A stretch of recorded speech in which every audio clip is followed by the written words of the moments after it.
Good morning.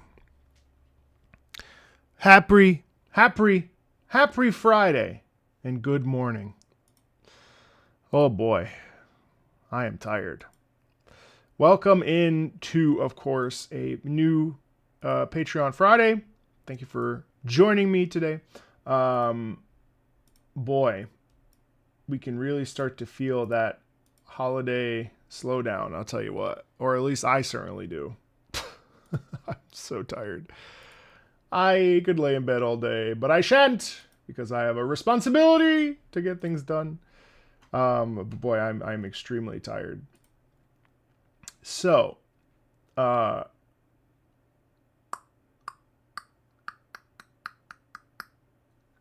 me grab this list.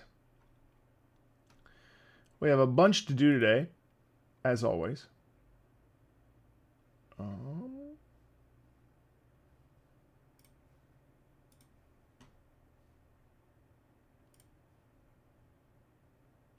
Today,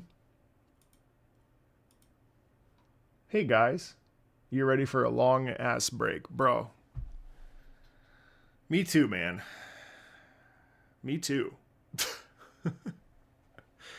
Me too. And this is the first time in the 4 years, well, 3 years, I guess. This is the first time in the 3 years that I've been doing this where I'm really looking forward to a very, very long break. Very, very, very, very long break. I am this year was a lot, you know. You just push. But that's okay. There's lots of great stuff to listen to and to enjoy. Hello, welcome in. Yeah. The holiday stuff. You know what? We haven't even put up our tree yet. So we celebrate Christmas. We haven't even put up our tree yet. We have to do that tomorrow. Or Sunday. We're putting up our tree just in time for Christmas Day and New Year's. Yeah, 2025 had a lot of content. I had a lot of music and a lot of games that I wanted to play and talk about, and I think that's been the craziest part is that, like, you know, it wasn't even about like trend chasing so much as it was just like there was just a lot I wanted to talk about and play. 2026 seems a little bit slower, which is great. Good morning, good afternoon, good evening. 2026 still has some things, you know, some sort of regular update stuff that I want to take a look at. But in general, things are much calmer. Obviously with Ace Combat, and then, of course, I'm actually really excited for GTA, but I know that some folks aren't. Thanks, dude. Oonga boonga. 22 months. That's crazy. And the government shutdown didn't affect it. Pretty crazy. But yeah, like I haven't even looked at this year's like list yet.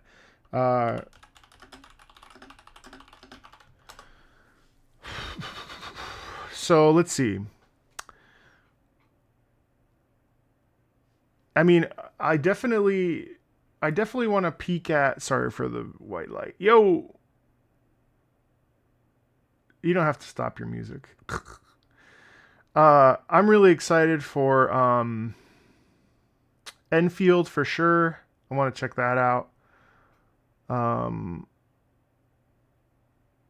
Code Vein 2 comes out end of January. I'll probably peep that. Ooh, but then again, Dragon Quest 7 is my... So January, I think will probably be focused on Xenoblade Chronicles 1 and Twilight Princess and WUA 3.0. So that's going to keep me super busy. And then, what's up? Welcome in, Sorcerer Man.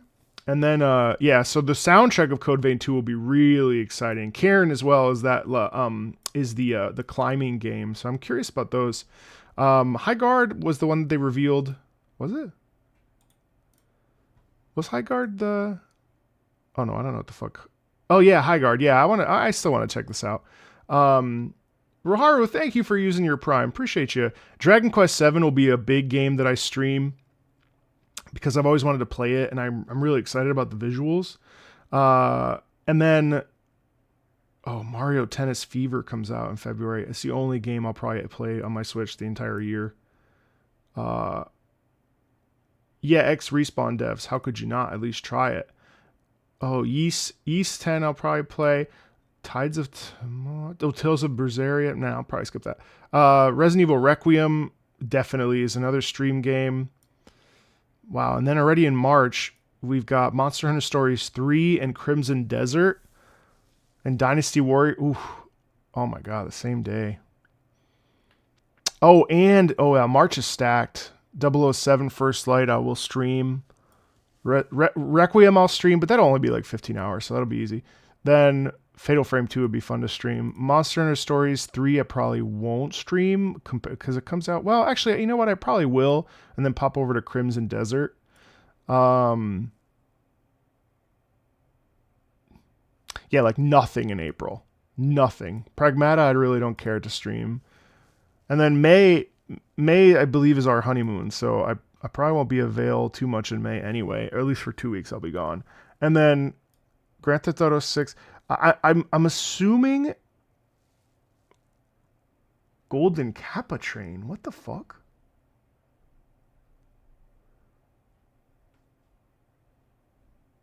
Thank you, Gratis Winter. Appreciate it. What the fuck is a Golden Kappa? Hey, Manil.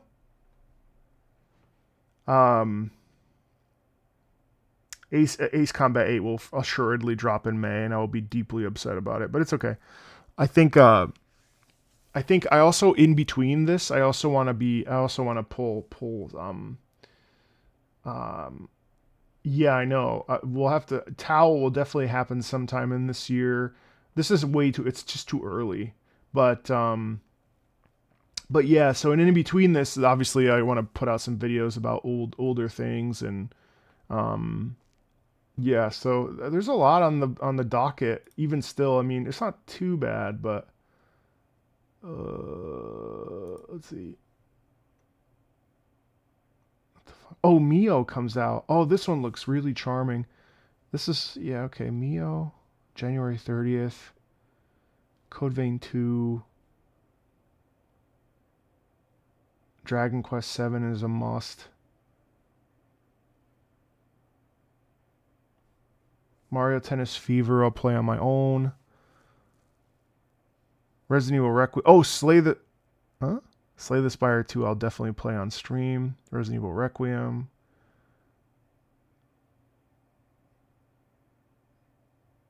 Monster Hunter Story. Okay, Crimson Desert. Oh, Mouse PI also looks really good.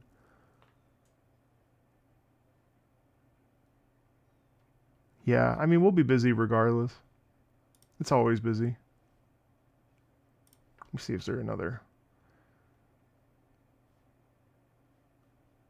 Oh, Pathologic 3. In January? Arknights Enfield. High Guard. I guess that's... I mean, honestly, there's always like at least 2 games a month that...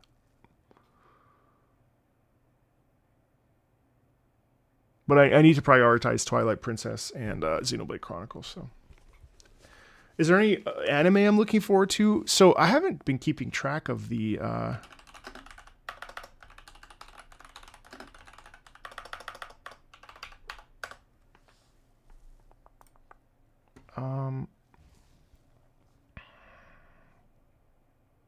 Mobile Suit Gundam. Oh, I saw this. This Hathaway. This is the second one. When's Freerun? Freerun season 2?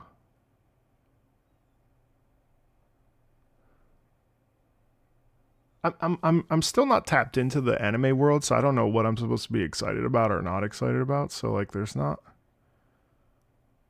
Fate Strange Fake. A lot of this kind of doesn't hit me because I just don't know.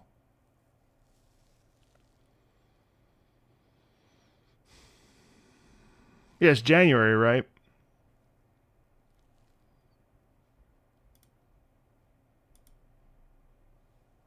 Anyway.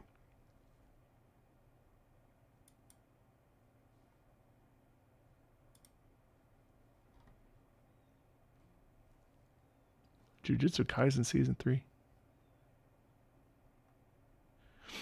Free Room Beyond Journey's End, January 16th. Yes, I'll probably add a third, and I'll add another anime after Mob and watch that.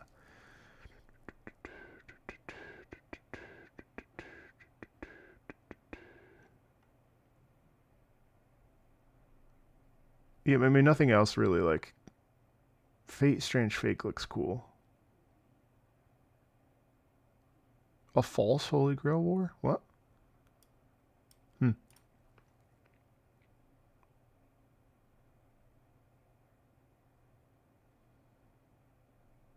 There's so much good anime, though. There's so much good anime. I totally get that. I get that feeling of like there's so much trash out there too. But there's also so much good shit. It's crazy. What's up? What's up, Sensei?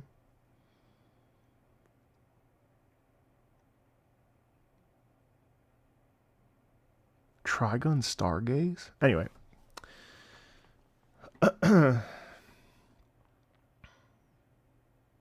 I'm surprised that JJK... I thought JJK was... Because it's... The manga's finished, but not the anime? Wow, I didn't realize the anime was still, like, ongoing. I assumed that it was... I assumed it was done. JoJo Steel Ball Run? Oh, really? Steel Ball Run? I've made it a goal to... guys. This stream today is going to be really low key. So like, grab a snack or whatever. We're not doing anything too hardcore. We will be going through a bunch of stuff as always. But you know, 1, 2, 3, 4, 5, 6, 7, 8, 9, 10, 11, 12, 13, 14, 15, 16 tracks. Like we're gonna go pretty chill. So I wouldn't. We've got a lot of. What does low key mean? Sort of like disheveled and very relaxed. Mostly a bunch of ranting. They uploaded MGS Delta. Oh, cool. Nice. Nice. Dude, I hopped over into the Avatar. I hopped over into the Avatar third-person mode today, thanks to one of my mods. Tom there was playing it. This shit is fucking beautiful, dude. I hadn't played it since the first person came out, but third person's actually like low-key gorgeous. AC6, Ace of Aces, Mission 9. Oh my god, dude. I don't know why peanut butter's so good, but it is. It hurts my fucking stomach, though.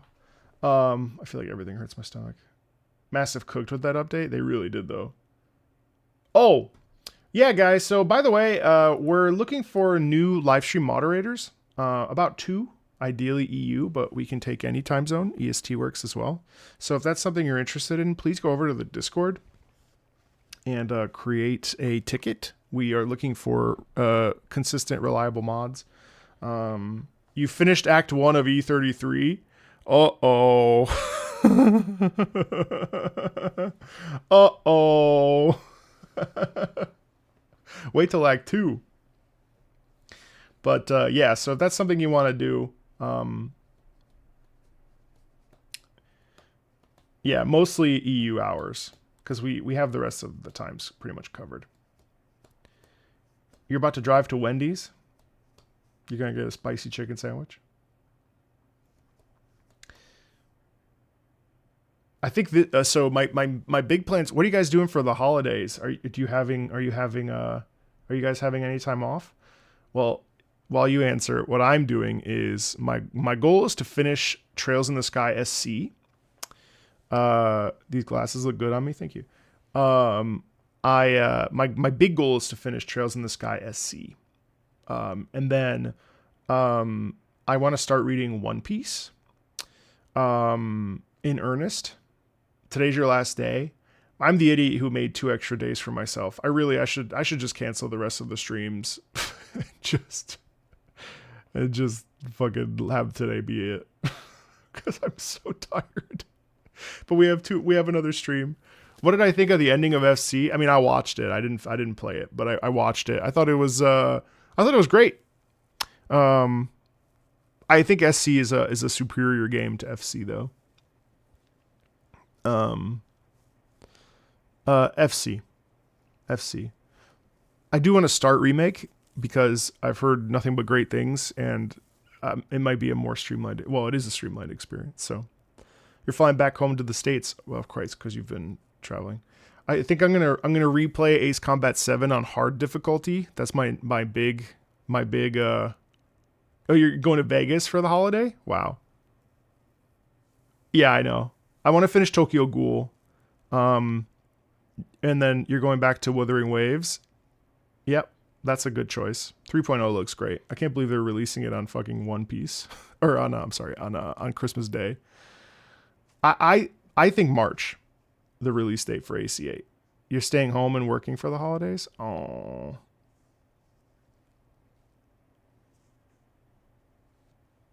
Christmas Eve is half of the family coming over for a fish dinner. Yeah, that's what we're doing too.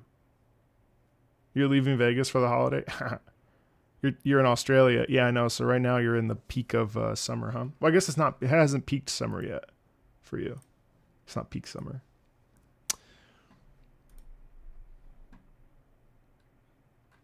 I mean, it's a fair question, guys. For those of you that are patrons, are you opposed to pushing Monday?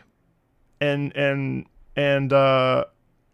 we do the final Patreon stuff for December, like the first week of, well, the first week that we're back. So January, we can do it January 5th, and we'll just do that in the morning, and then I'll stream in the afternoon. That'll be a question I'll posit to the Patreon community, because maybe my brain wants to just be done for the year. And I'll still do a giveaway for Ace Combat and stuff separately. I'll have to have a chat with the patrons and see what they feel about that, because I don't want people to feel like I'm. April 3rd, that would be a great day. That would be not only is it your birthday, but it would also be a great day. Or you know what? Maybe we'll see. Let's get started, and maybe we'll just do everything today. Could also do that, because then this is what? This is 1, 2, 3, 4, 5, 6, 7, 8, 9, 10, 11, 12, 13, 14, 15. So about 35 tracks. Well, if I would just shut the fuck up, maybe we could get started. We might be able to. I've done these long hauls before, so maybe. Plus, really, there's only 1, 2, 3, 4, 5, 6, 7, 8, 9, 10, 11, 12. There's only 12 songs to analyze. So I mean, yeah, let's see where we end up. Fortnite, really? Okay. Well, we're going to Barnes and Noble's on a date. So I may buy a box set of a manga, depending on what Barnes & Noble has. Oh, you know what? Maybe I'll go to the anime store. Unk is yapping. Bro, I love to talk, though. Hey, Jordan, how are you? Maybe I'll go to the anime store. I'll go to the manga store.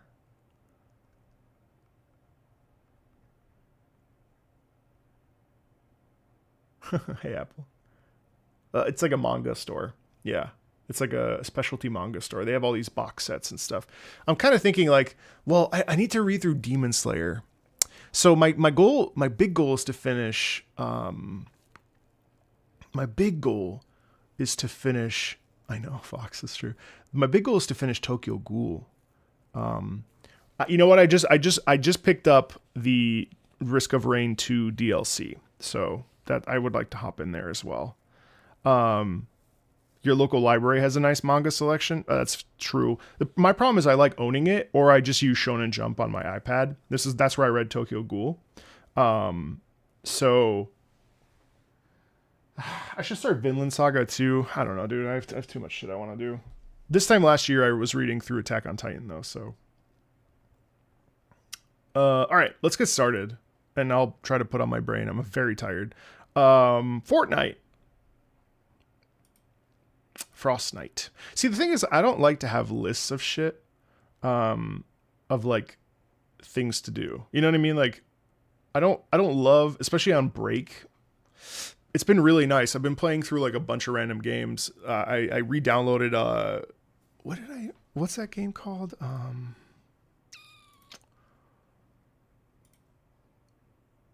Also, yesterday I was playing Momo Crush. You know, that degenerate rhythm game. I can't play that. It hurts my hands. Don't be weird. I also picked up Super Lucky's Tale.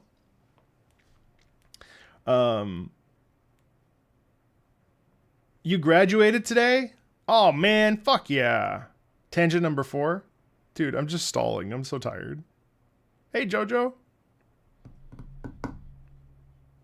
The ADHD. Having a list of things to do and I know. Bits and Bops. Oh, Bits and Bops is great, by the way. A great. Wait, what's Soundfall? A rhythm game? I just picked up a bunch the other day. What did I pick up? I picked up, my head is in the way. Soundfall?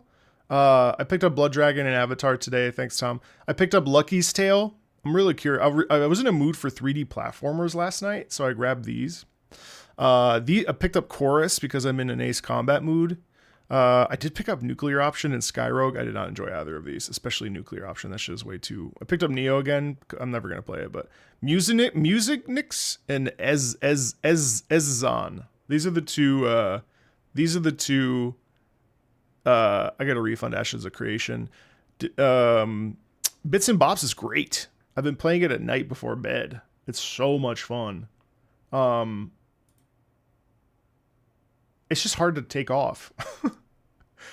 Look at it. Don't look at this. Momo Crash. How many hours now? 40. Okay, only 42 minutes. It just hurts my hands. Oh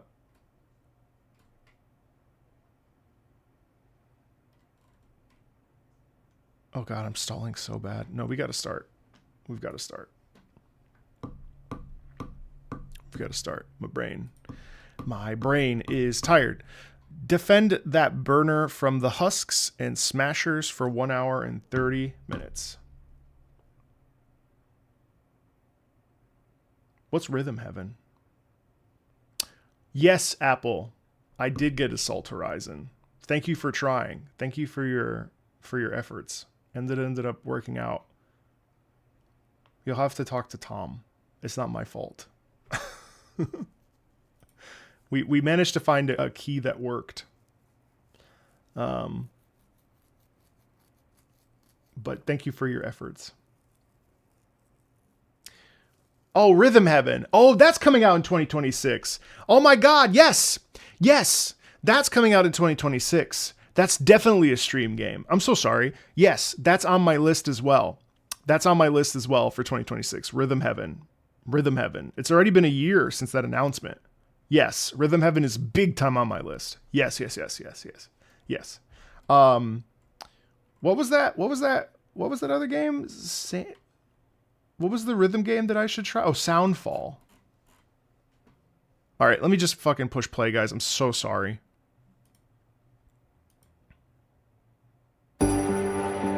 You did try. I appreciate you.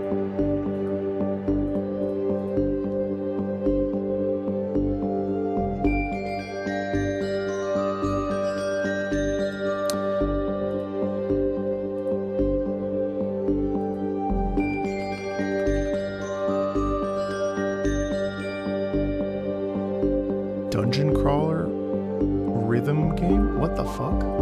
Yeah, it's $1.49. So this is cool.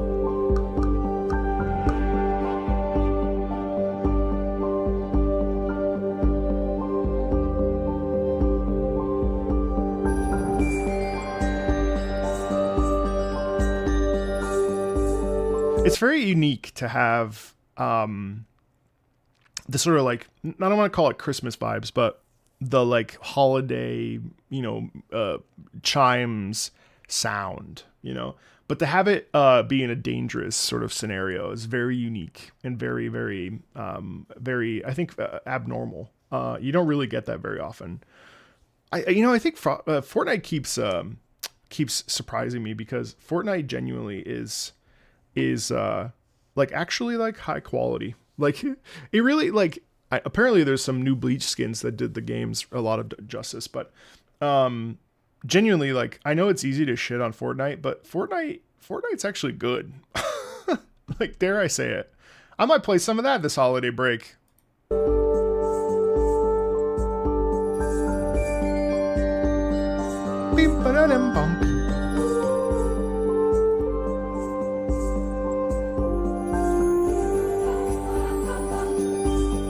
Wow. What's interesting to me too about this piece is that we're a minute in, and we're actually starting to build to something. But what's interesting is because we're mixing in chorus, and now we have that beautiful horn. That's what kind of is taking us off, and I don't think it's really going to peak, but yeah, I find it impressive that we're having like actual like expansion on the musical like the musical ideas that we had when we first started. Like right there, you hear that gorgeous little flute.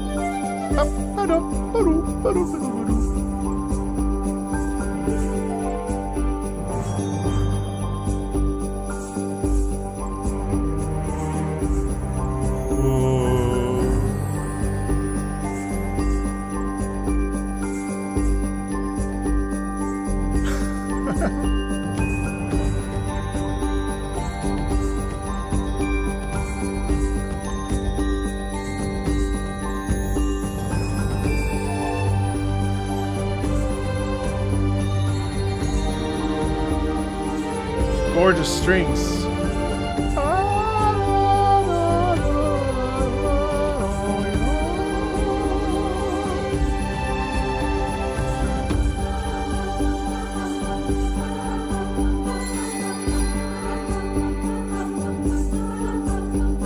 It has, I mean, it definitely has like Christmas Carol vibes, but what's interesting about it is that it's still like, it's like Christmas Carol adjacent. So it doesn't actually like harm the listener, you know what I mean? Like it doesn't give way. It's sort of like it's like Christmas agnostic. So it's musically agnostic, so it like hints, and I love that, because it's like, how do you create a Christmas theme or like a holiday theme without it being directly or specifically you're right, I hate Christmas. Oh my god. I used to date somebody whose mother said that there was a war on Christmas. Anyway, I don't want to get political, but that shit used to crack me up. And I'm like, a war on Christmas? What the fuck are you talking about? There's a war on Christmas! Because we have to say happy holidays. Crack me up. Anyway, yeah, that's really charming. I like that little piece. It's like very extremely pleasant and very bright. Hey, Finn, how are you? You fell asleep to my Ace Combat stream? I feel like that's a bad thing, isn't it? Also, I got the funniest comment just now that said, it was on my Iron Mouse video with her, and it said, it's a shame the whole video is brought down, in my opinion, by the whole opera talk. That's so funny. Oh, God, that's so funny. Stronghold 2, Glory Mix 2. One of the combat themes, foreboding and tense, has always given me the sense of fighting for a lost cause, even as a kid. It's really funny. This got to be one of the funniest comments I've read all year. Oh, man. That's so funny. That's so funny. All right, let's check it out. Glory Mix 2.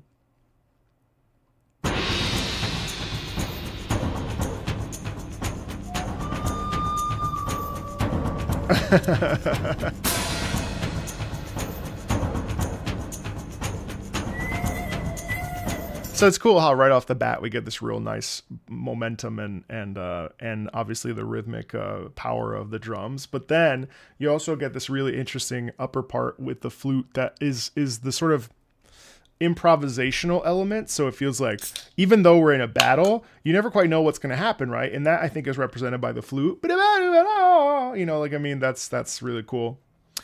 Yeah, no, I think of the two creators I know on YouTube, I think like Iron Mouse and I are the two opera ones. Like there are other opera singer react stuff, and obviously there's Elizabeth, you know, the charismatic voice, but like I feel like the ones that are most in your face about their opera background is certainly me and Iron Mouse as well. It's very funny. It's just such a funny comment.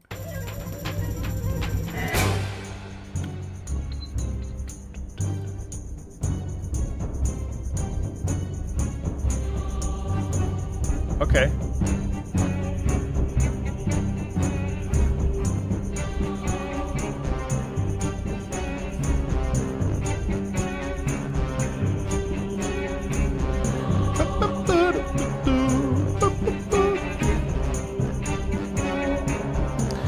It's also interesting. It's also interesting because here we have this like natural, so we switch slightly, and so instead of being like kind of like, whoa, what's that? We have the start of a momentum pattern. Boom, boom, beam, ba, dee, da. Happy Friday. Boom, ba, beep, ba, ba, dee, da, ba, ba, beep, ba. And as we grow and grow and grow and grow and grow, what ends up happening is we start getting these little accents that come in, and they highlight different challenges or different fears or different worry or what have you. So you get the chorus that's kind of filling us out there, and then you get the so it's fun because there's a little bit of like, what the fuck is going on? If I plan to do more Ado song, yeah, it's 1,000,000%. My plan for the anime channel is to film about 10 videos a month and then have those kind of come out throughout the month, about twice a month. Have I listened to the new Diva song in Monster Hunter Wilds? I listened to it extremely briefly on Twitter because I saw a funny video of her being pixelated and singing. It was fine. I wasn't actually a huge fan of the singing in this one, but I do love the melody. You hear how it's, even though it's structured, there's a bit of disjointedness in it.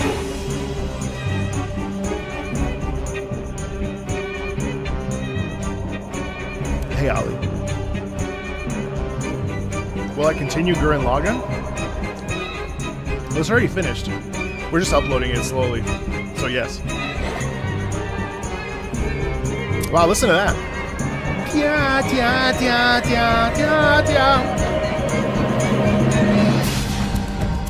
See, that was a really cool move because we went from this.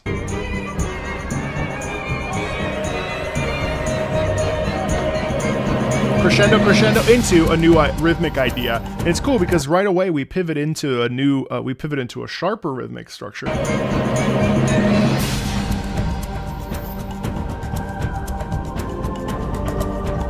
Wow, actually that's very cool because all of a sudden there's hope in that sound because you have the rhythm, which is the going into battle, coupled with the wonderful chorus that's very sustained, and that actually has a lot of hope in it, don't you feel? It's pretty cool.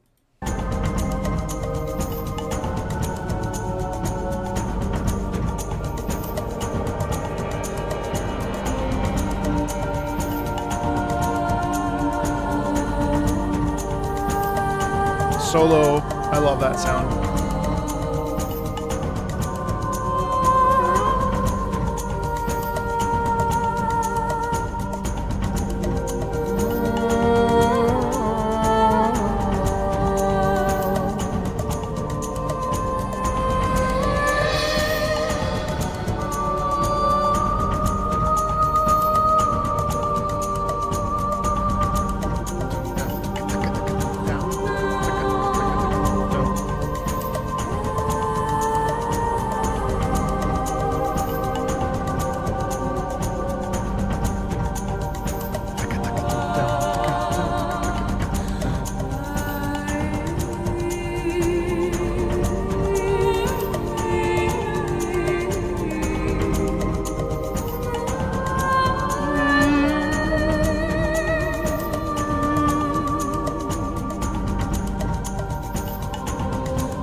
Obviously, this back half is certainly my most preferred of the. There's been this is the third section in this piece, and it's interesting because here's a 3-minute and 48-second piece.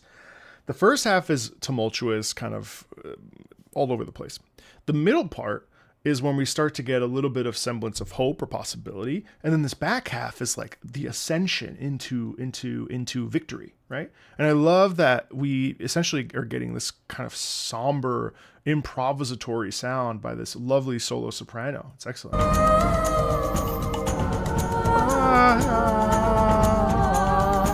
Right? Like it's very nice.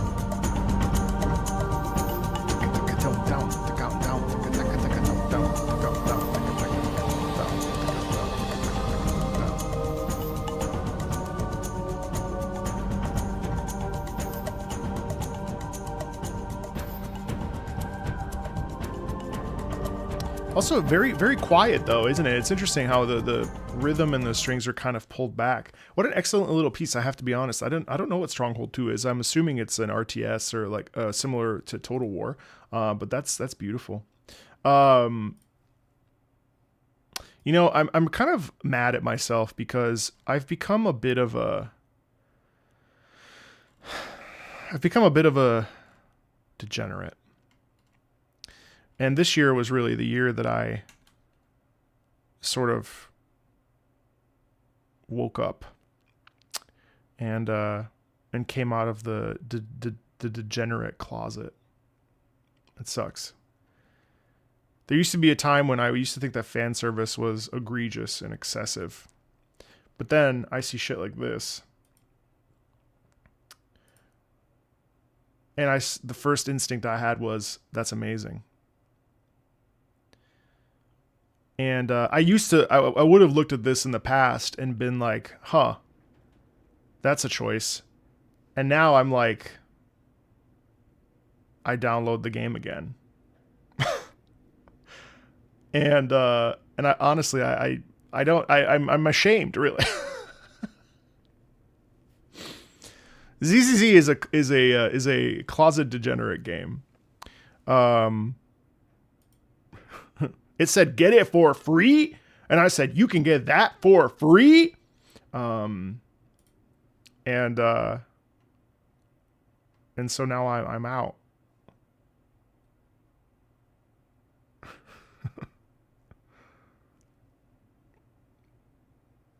It's true. Where's the banana hammocks? Where's the banana hammocks? It's true.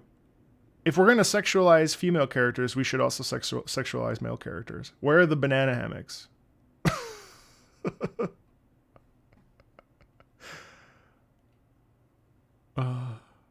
Next step is monster girls, then furries. Okay, slow down. Even with the anime, I still haven't wavered. Nitro, what the fuck are you even doing here, bro? How dare you? How dare you? You come in here and shame me. ZZZ does have men, yes. Some. Love in Deep Space is successful for a reason. Love in Deep Space is hardcore, though. Yes, King. I actually saw it. I thought it was so funny to see Tom Morello reacting to Soken's music. This shit cracked me up. Don't play Marvel Rivals, but they do the Gooner stuff correctly? Oh, really? No, I'm not into furry stuff, though. I'm not going to shame you if you're into furry stuff, but... Or, like, I mean, by into it, I mean, like, watch it or interact with it. Or are a furry. I'm not going to judge you for that.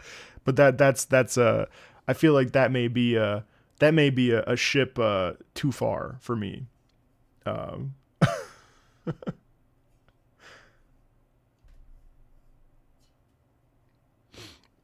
Oh, Google Gemini said that my Ace Combat reaction to 8 was a more of a symphonic collapse.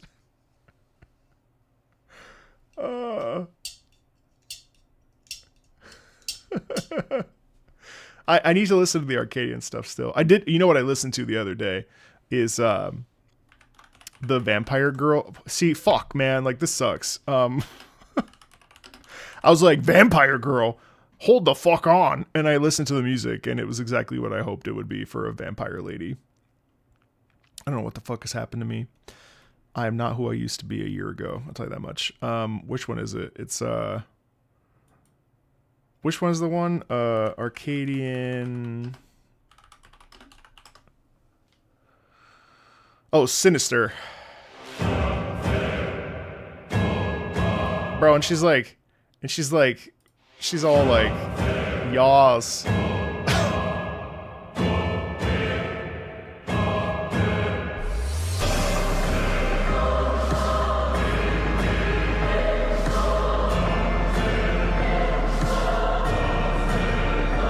Well, that's a spoiler. Oh, I'll hide the video. Sorry.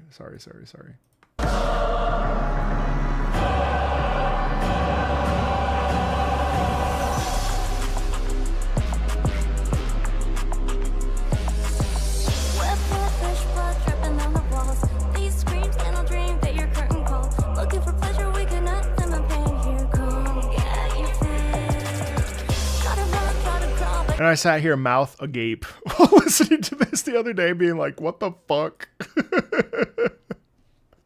I was like, what the fuck is this song? Vamp Fatale? And I just sat here and I just contemplated my existence again. Anyway, sorry for the accidental spoilers. Needless to say, yeah, I need to. That's the other thing I want to do this break is try to catch up to the Arcadian stuff. Anyway, no, I've always been a degenerate. It's true. Just usually for the first 3 years. So for the first 3 years of my channel, I tried really hard for the first 3 years of my channel, I tried really hard to be like an educator. And then as I've kind of this year, I've got more comfortable with myself. And like the position that I'm in and the people that are in my sort of sphere and the community and my videos. And I was like, yeah, fuck all this. And I just decided to just be myself. So I kind of just embraced, I've just embraced myself more actually. And that's what's been really cool about year 3 for me is just not removing the veneer of like I realized that I don't actually want to be the person that knows everything. I mean, I want to have good discussions, and I do have more experience, but I mean, I just don't want to be a teacher. And there was a lot of pushback against that this year, particularly because there was an impression that I knew this and knew that and knew this and knew that, but I just don't want that. So, hello from Korea. Oh. Is that 안녕하세요? 안녕하세요. Yes. 안녕하세요.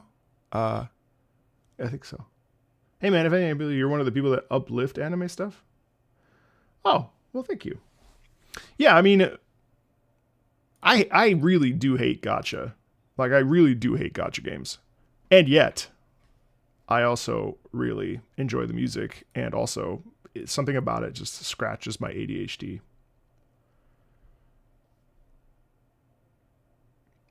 The Patreon live streams are us teaching you about good music. That's actually true. I converted you into an Ace Combat fan. That's basically anime anyway. Ambitious World Instrumental Tradition from, speaking of anime, Umamusume. Part of a New Year's event called Happy New Future. It is one of 2 instrumental versions of a song called Ambitious World. Did you see the drama with Blue Archive actually? With Trash Taste and all that?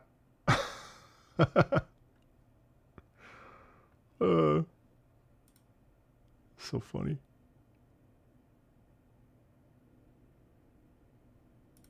No, I don't. Yeah, I don't.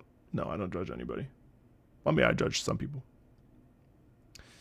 Hello.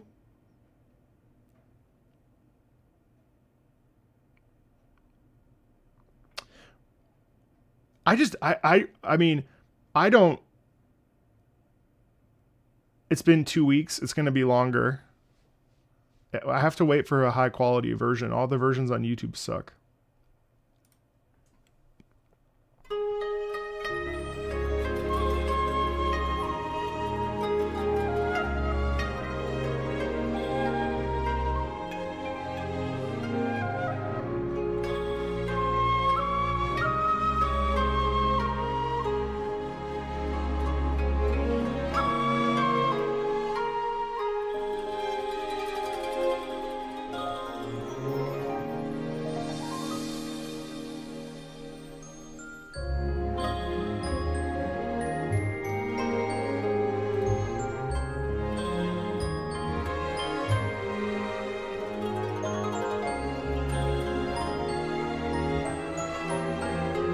Wow.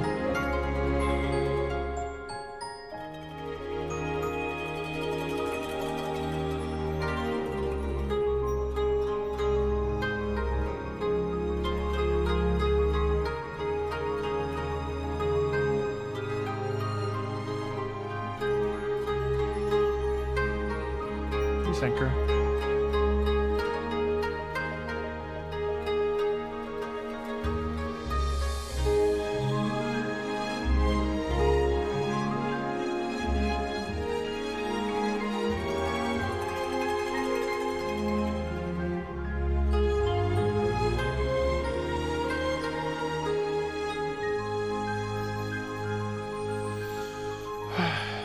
I love how warm and friendly and like supportive and loving and kind and happy this piece is. Like there's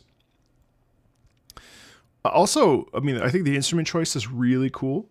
It's definitely a reflective moment. You know, sorry, I didn't stop during it, but just because it's so, and there's more obviously, but it's just so pretty. And I love the sense of it's like this feeling of like arriving at a destination and looking back on all the stuff that came before it. And you say to yourself like, wow, like this is so excellent. Like I've done so much, and I'm in a quiet moment of reflection, and I am so grateful for life that has happened, and you know, things are hard still, and yet I still will persevere because life is beautiful, you know? It's nice because it's clearly based off of a more poppy song with yeah, right, exactly, with electric band and more band instruments. But to take that and have that, pull that sound out and instead have this essence of respite and stillness is very evocative, I think.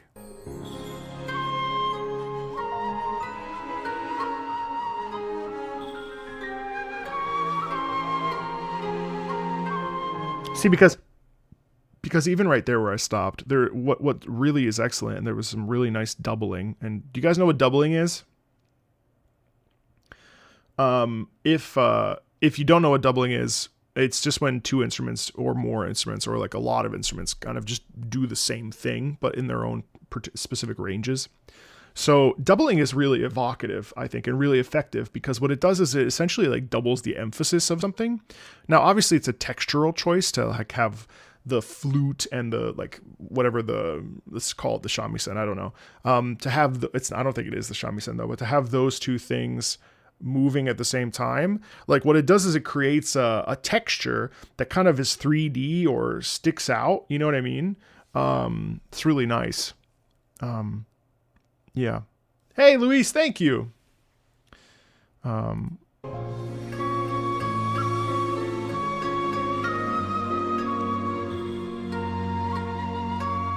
You see how they're moving together?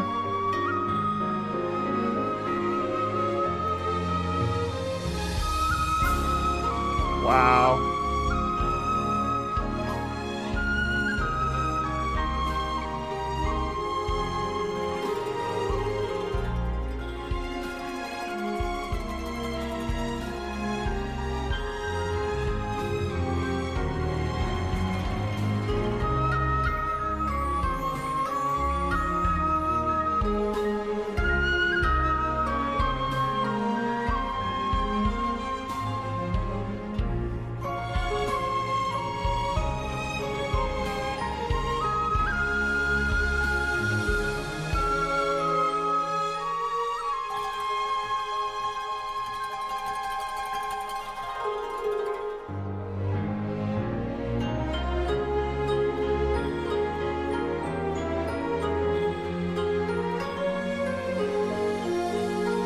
Hey, Fjord.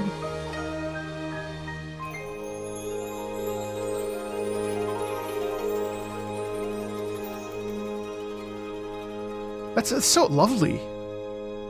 And ultimately, it's a sound of peace, you know. It's really and I think like, you know, I think we get really hung up on bangers and epic music and hard rock and prog and also intensity. But, you know, there is such a space and a deserved space for music like this that elicits a sense of peace and a sense of stillness and a sense of like reverie and a sense of like wow. You know, like there's a still, I mean, this is the sound of love, you know, it's the sound of reflection. It's the sound, and this shit is really important. You know what I mean? Like, this is nice. This is nice. And I think like that's a special sound that I think is just so beautiful. And so again, here's a gotcha game. If we are to dismiss the entire genre, we also dismiss this good ass shit. And you shouldn't do that, because there's like a lot of good fucking shit. You know what I mean? There's a lot of good stuff in here.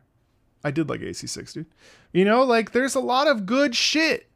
And I'm not gonna be the guy that doesn't talk about anime shit just because why? Because I mean, yeah, I hate gacha. I fucking hate gacha. And also, if I were to tune out, I would miss out on this awesome stuff.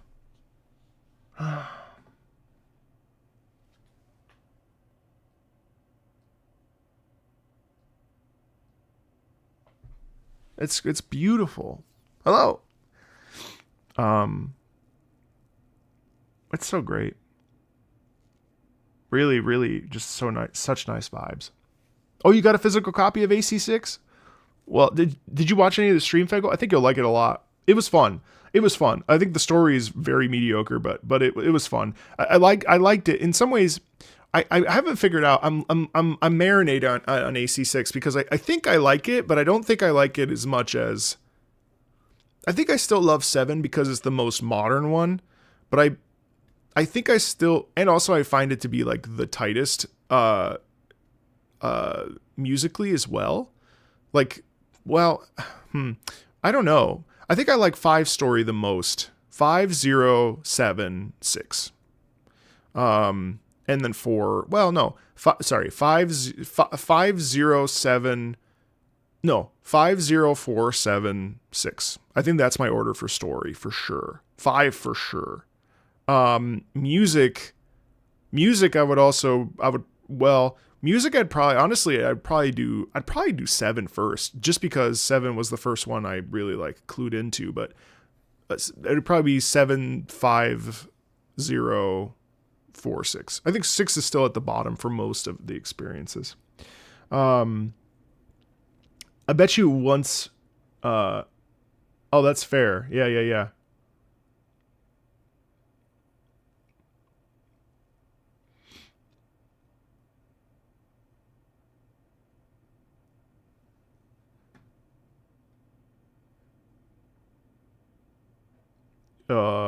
Okay.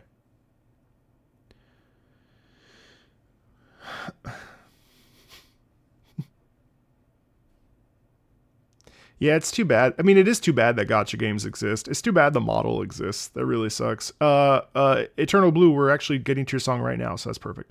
If things go well, copyright arrives with the previous theme I sent, then I'd love for you to hear more of Jeff Knorr's Amazing Civilization themes. Tom. The sound of the Arhuan throat singing in sync with the horse-like drums is enchanting and powerful. Cool. I definitely like 6 though. Again, like I said yesterday, you know, Ace Combat is like just like a pizza.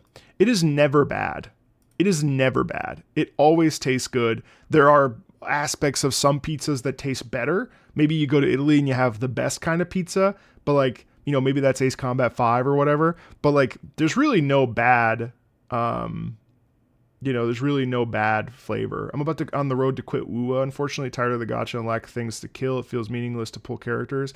Yeah, you know what? I totally agree with you. I actually made a more concerted effort to pull less the first year I was pulling everything, because I do love Kuro, and I do support. I do like the game very much, but I do agree that, you know, I don't regret what I've done this year with Kuro. With, you know, I always end up getting a Constellation 3 character here and there, and I don't regret what I did with Frulova. But I can't blame you. There's, especially when there's so much stuff coming out, that, you know, live service is live service, and for better or for worse, you know, I'll probably give it another full-hearted year of really diving into the game, and if in a year I'm like, okay, I've had my fill, then I'll probably just stop. Will I try Silver Palace? Yeah, I saw some I liked what I saw. The animation style looks great. Warframe's great. Warframe, I mean, like, that's the thing. You can't really beat Warframe, in my opinion. I really don't think, yeah. All right, Mongolia, pastoral song. Let's check it out.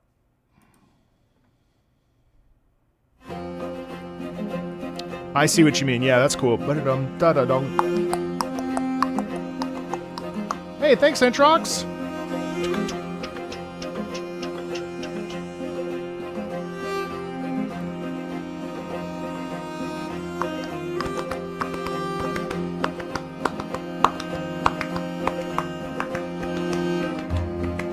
So this is cool.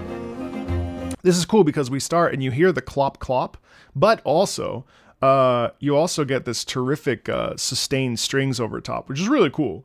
So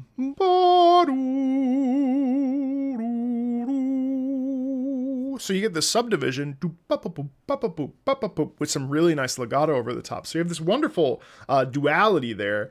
Musically, it's really great. Did I make a video about Where Winds Meet? Yes, I did. Yes, I like Where Winds Meet. I've currently, I'll come back to it eventually. But right now I hit my fill.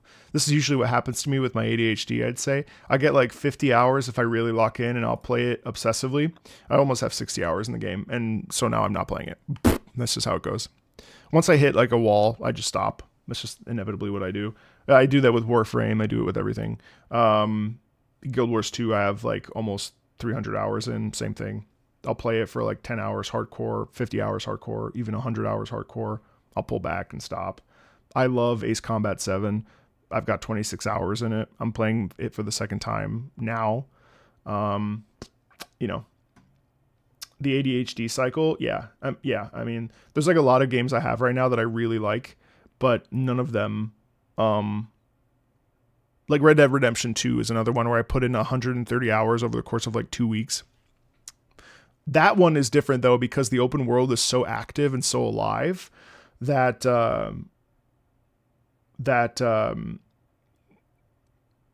have I heard of Ace Combat 8?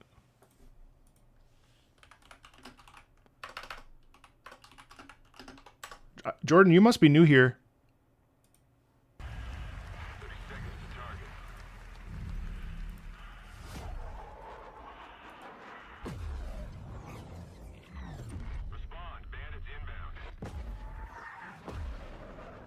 Wait!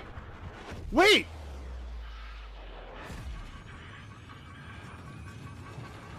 Wait! Headphone check. Wait! No way. Take a look. What a sight to behold. Hold on. It's all over. Headphone check. Final warning. The FCU. The Federation of Central Asia. Ah! First of all, joining us on this ship. Hello there, my dear newcomer. You are very lucky, you know. Yes, we are critically undermanned on this ship. Don't worry. What? The man in front is Jan Rexco, the Wings of Thief. You're riding shotgun with a legendary. Oh my God! He's a mass delusion fabricated by the rumor mill of social media. Radar contact. We think it's the shadows. Our lone target is Wings. All dogs fire. Time to pull. Oh my fuck! God damn it. Start swimming, soldier. Make it home alive. Anyway. What do you mean again? It's my favorite video I've ever made. Or, well, I guess I didn't really make that video, but... Is it modded Skyrim? Fuck! I've actually been playing Divinity Original Sin 2. I played it a little bit this morning.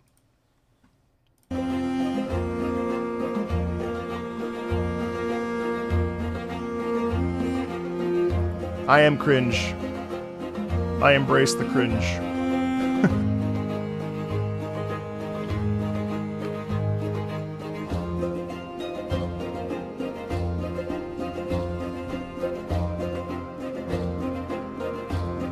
But yes, again, yes. Again, yes.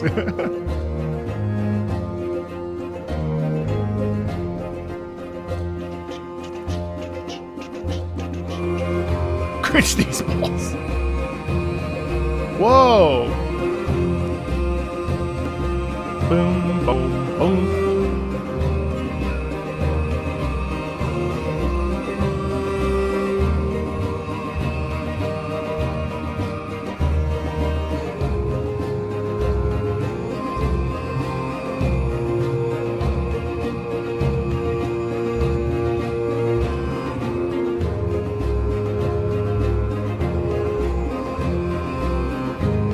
See, here too, there's like tons of doubling between that lower, beautiful stringed instrument and the voice. It's really excellent. And, you know, it's funny because, so this is the theme for Mongolia from Civ 6. And what I find intriguing about this is that it's actually like very like a workman like. Well, and it's a pastoral, so I mean technically it's like it is a work song. But there's an energy in it that's very like we toil in the field and we, you know, grab the stuff and blah blah blah blah blah. Like there's a really cool like sound in there of being busy. And I wonder, and I think as well that sometimes Genghis Khan and all that other, you know, that time period in history obviously is, we all know who Genghis Khan was in terms of, you know, what Genghis Khan was doing. But I feel like sometimes that's the sound that we default to, is this sort of like combat and intensity and pillaging and all that other stuff that Genghis was doing and all the babies. But here we actually get something a bit more almost gentle, which is really nice. And weirdly, I'm also getting a Wild West vibe, you know? Probably because of the clop clop.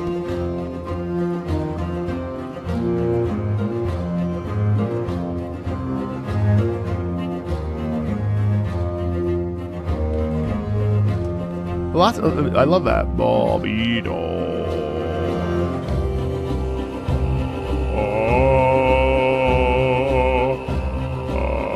So cool.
And then one more thought is actually the bright. So the throat singing obviously is very like heavy and hey mellow. It's very, you know, it has a real nice rich texture to it, right?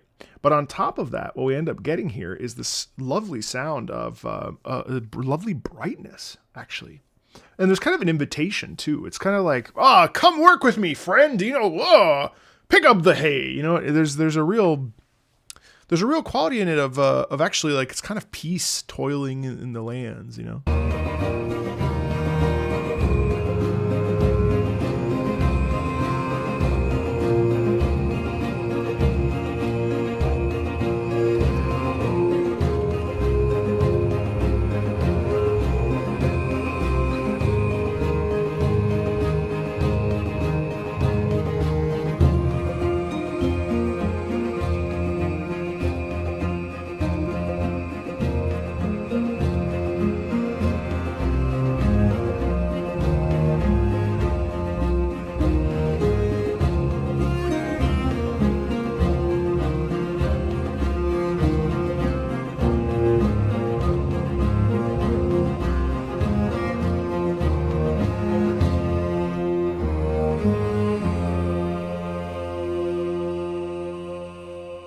Yeah, even that. Boyado. It's so nice. You know what I mean? There's such a nice energy. It would make for great jogging music. Are you crazy? Isk Moon on a 5-stream streak. Insane. Thank you for being here. Cool. And then we'll go over to Super Mario Galaxy. Man, I really wish I liked these games more. There's something about that. There's something about that I do not like, and I don't know why. I'm so mad. There's something about that 3D shit that just bothers me. I don't get it.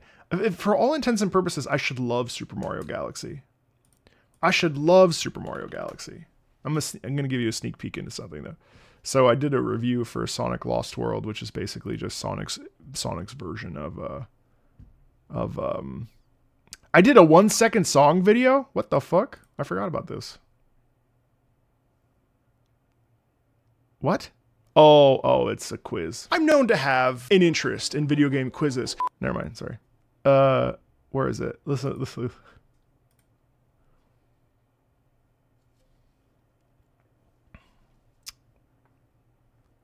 I can't wait for this video to come out. So excited. I'm gonna get yelled at from the... Well, actually, I think most people that know Sonic Lost World knows that it's ass, but hold on, where is it?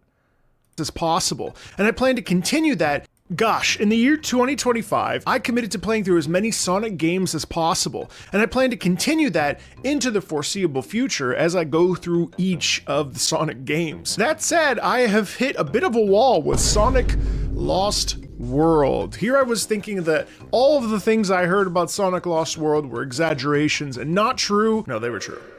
Wow, this game is rough. No sense of speed. I can't wait for this video to come out. I'm so excited. Oh man, I dunk on it respectfully, I think. I'm so excited. All right, so Super Mario Galaxy. Cosmic Cove Galaxy. Whilst the Mario Galaxy game OSTs is mainly known for its grand orchestrated music, there was quite a few songs in the first game that had a more quiet, laid back, and oddly lonely sounding piece. You've heard Space Junk. Mario Galaxy 2, you know what? I don't remember that. Bro, we've listened to like 3,000 pieces, and I still don't fucking know. I don't remember half the shit I've sung, or I've heard. This didn't focus near, while often pairing the full orchestra with a fun big band jazz, the series is known for now. Cosmic Cove is one of the few tracks that fills in the quiet niche. Oh, that's pretty.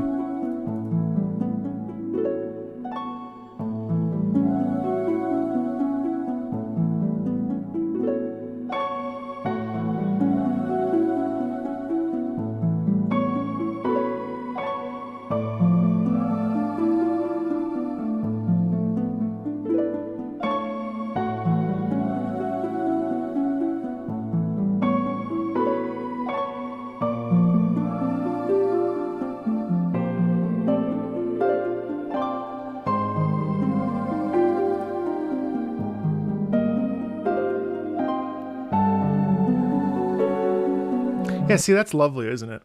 And again, this is this soundscape of brum brum brum brum brum brum. And so what you end up getting is this wonderful and elegant sound of like a dance, you know? You get like this, like, you see the shooting stars up above you, and the harp is just excellent. You know what I mean? And it's just this invitation to exist in this world of peace and tranquility and stillness. And yeah, there may be stuff happening around you, but you're just like, you know, horse blinders on, and you're just taking in the world. And maybe there's some water, and there's some icicles, maybe. I don't know. I'm just pulling it out of my ass. But there's this sound of warmth in it, and of course etherealness. It's very, very spacey as well, I think. Especially that. And then we have a key shift.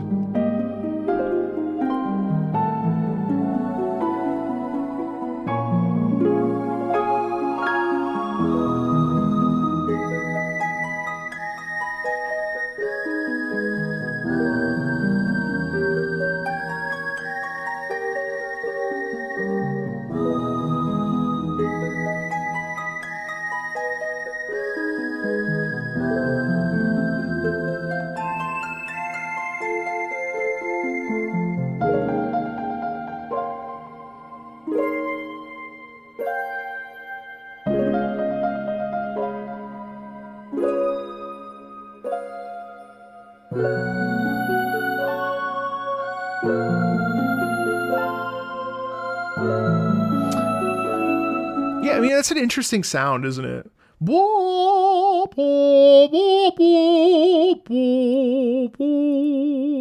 It has a little twinge of like maybe some danger, but like overall it's very interesting how there's a little bit of like, what the fuck is behind me? You know what I mean? Like just a little bit.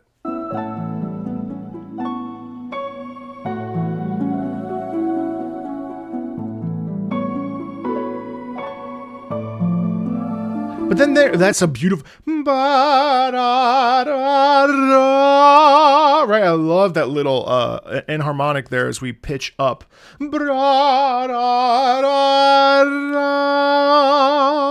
It's the listlessness. It's the dream. It's like, what the fuck is out there? What can I get? You know what I mean? Like, what is out there? What is out there? It's potential. It's curiosity.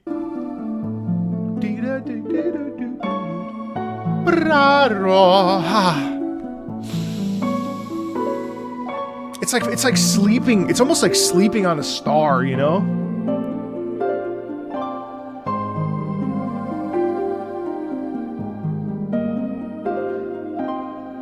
And in actuality, that's really the key there. It really does feel like you're asleep, you know? You're like reflectively thinking about the world and life.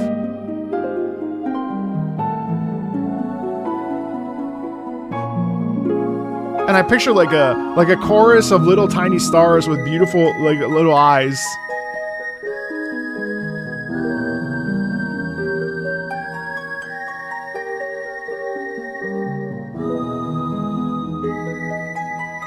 And you know, this little choral section on this loop, it could also just be us like sitting and like shooing away our anxious thoughts, right? Or like something, I don't know. It's just, this is the beauty of music, guys. It's like none of this shit is technical. Nothing I've said is like that deep or that like philosophical or certainly technical in terms of its theory and chord structures and notes. Who cares? Music is to be felt. Music is to be felt. I thought to myself for a brief second, I should ask the chat if they are understanding what I'm saying and if this makes sense to them, and if they are enjoying my words. But then I was like, you know what? I'm enjoying my words, and this is the shit that I love about music. I don't like theory. We've talked about this a lot this year. You know, theory is great. I think theory is important. There are a lot of channels that do theory. It ain't this one though. You know what I mean? Like the vibes sometimes I feel are as important. And that's what the goal is here. And what I would try to highlight is the vibes, because the vibes are essential. You know, I think sometimes there's I would say an insecurity that I've had in my time on this channel over the last 3, almost 4 years in February is measuring up to the composers in the room, you know?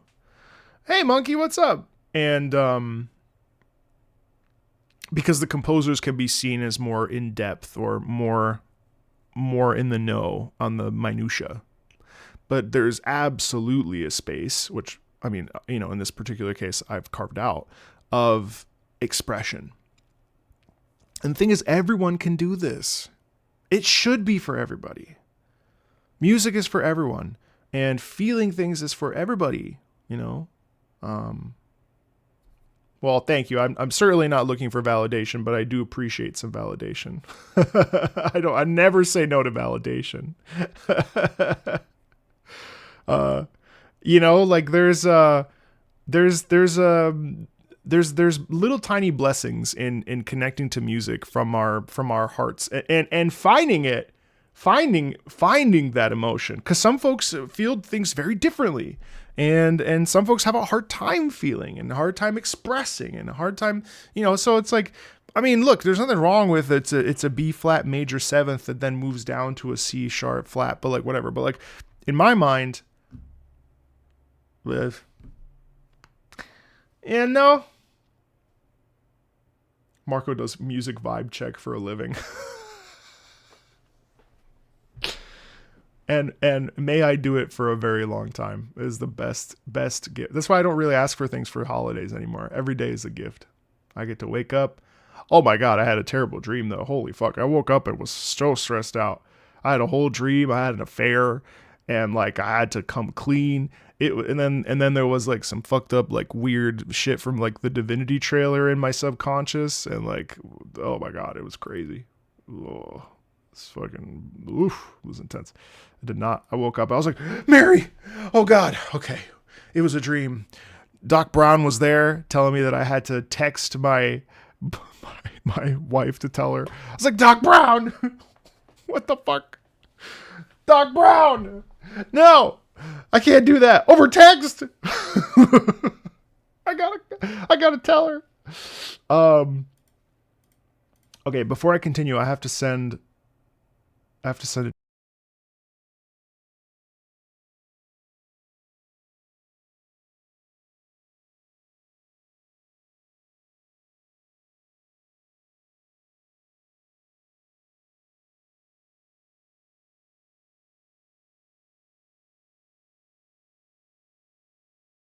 I'll leave my mic on so you can hear the wonderful keyboard I've had for almost 4 years. I love this keyboard. It's an Equinox. I love the clicky clacky so much.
Speaking of hydrate, I don't have a water bottle near me.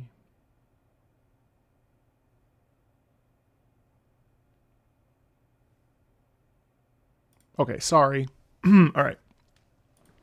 So this question is specifically for the patrons, but are you okay with me going down to next week and just trying to knock out some of these other OST listens, and then we'll combine all of the Tosca tier into one and just listen to everything kind of back to back? Is that okay with everybody? Specifically patrons in this case, but I'm assuming everyone's okay with it, because it's 30 songs. It's not the end of the world. We're moving pretty quickly, so just wanted to touch base and see if that was all right. You're okay with it? I haven't yet, Jason. No. Is Sumi speaking for C Discord? Okay. Oh. All right. Everyone's cool with it. All right, my bad.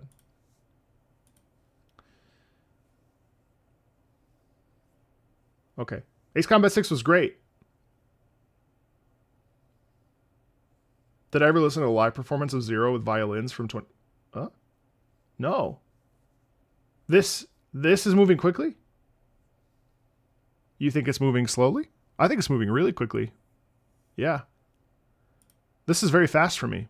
It's only been an hour and change, and we're already through 1, 2, 3, 4, 5 songs that were analysis songs. It helps that they're all kind of a reasonable time, too. I'm sorry that we had to sort of really clean up the amount of time that we are listening to stuff. 6 minute plus is sort of a killer, unfortunately. Okay. Let's go down to Pillars of Eternity. Twin Elm.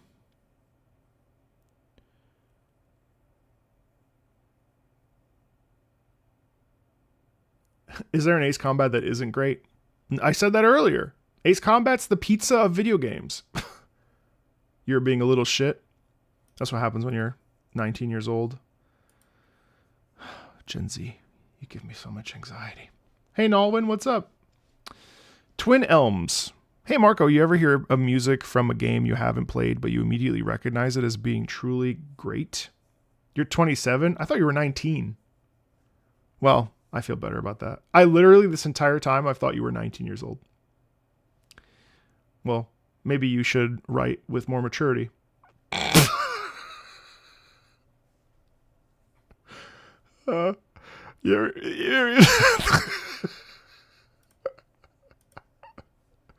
Maybe if you were more mature, I wouldn't think you were 19. Well, that's what these two examples are for me. Although I've never played this game. I heard this track when I was listening to a Twitch stream, and I immediately connected with it. And I've always felt like it had a sense of coming home to it, if that makes any sense. It does. It makes lots of sense. I'm just fucking around, obviously. Poison Zero's been here for 2 years. They know. They know I'm joking. I hope by now it's pretty obvious that I'm fairly sarcastic.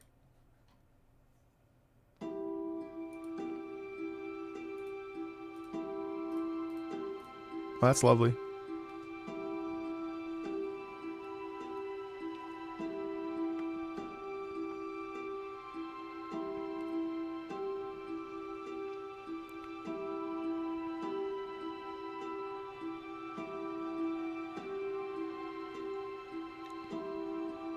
Yes, you pay to be hated.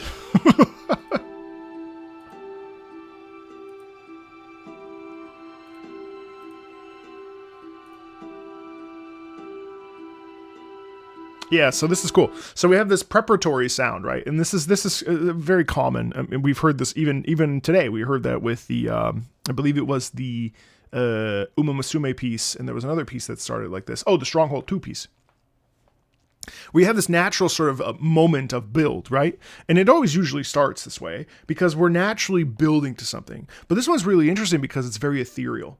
So I don't know what the Twin Elms is, but there's a sound in it of there's a natural sound quality in it, almost like it's nature. Maybe it is. Maybe it's two elm trees, just two big ass fucking elm trees. Just the idea of that. But that's funny to me. But also, have you ever noticed that the Nintendo Switch 2 controller? This is the best controller I have ever used. It's so soft and clicky clacky, and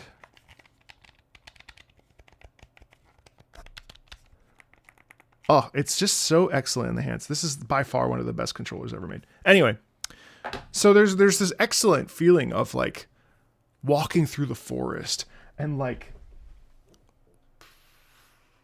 moving a branch and seeing a blue transparent elk with big ass antlers, you know? And you're like, whoa. There's a sense of wonderment in this sound. A sense of like, wow. It's lovely, right?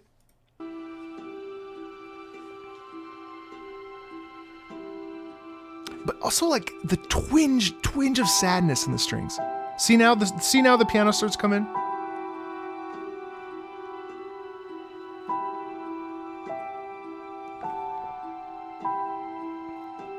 All up in the upper register, very quiet.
Wow.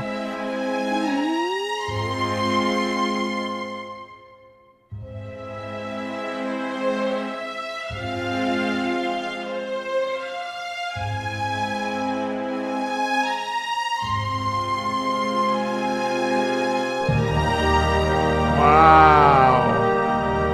Wow.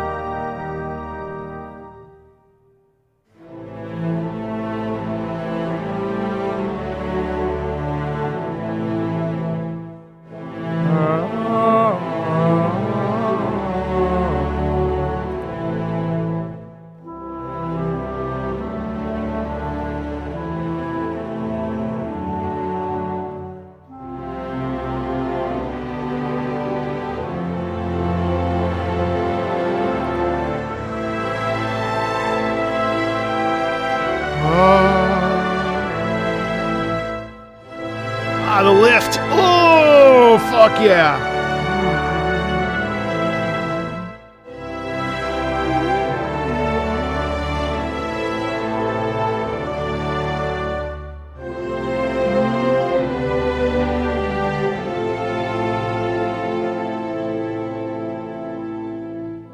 Hey, Monster Man, how are you?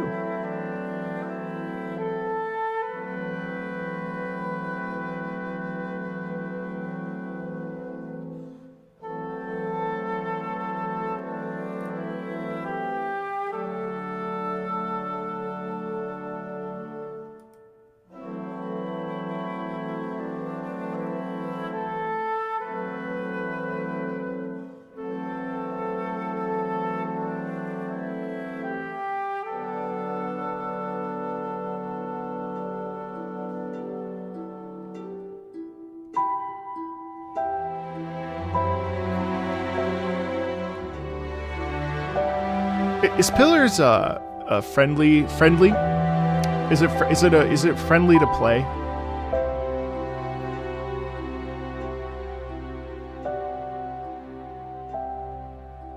And then the fade out. Man, what an excellent piece! And it feels like this exploration, exploring nature, exploring, a deep, dense forest, and God, it's so excellent. And I think what's really cool is that the sound really feels organic. and it feels connected to the roots on the ground. It feels connected to the spirit. And then it's almost like we have this revelation. You know, we touch a tree and we see its whole history, and like, I don't know, like, you know, like especially when the strings kick in, there's this real quality of connecting and bonding with. It's very Avatar. Like you connect with the spirit. It almost like it awakens in you, and your heart triples in size, and it's like, you know what I mean? Like there's just this excellent richness and texture. Oh, hey, Bam. Thank you, buddy. Appreciate it. Really, really, really excellent. It's more BG3. Oh, okay. I wouldn't like it then. Yeah. Divinity 2 is probably as deep as I'll ever go. And that's already deep enough. That's cool. Really, just such a gorgeous theme. Really, I think that gets a gold star for today, actually. Let me give that over to Chris. Thank you, Chris. That gets a gold star. I really enjoyed that piece. I would probably play that for a non-gamer. Hellish Quart, unknown track. Okay, excellent. This music contains some Witcher DNA, and I saw the composer did some work on the Witcher game, so I guess that makes sense. This track has always made me think of that many, many battles and duels of the past that are lost to history. Whatever that low bellowing instrument is in the background almost has a haunting nature to me. Anyways, I hope you enjoy it. Thank you. Hey, boo-boo.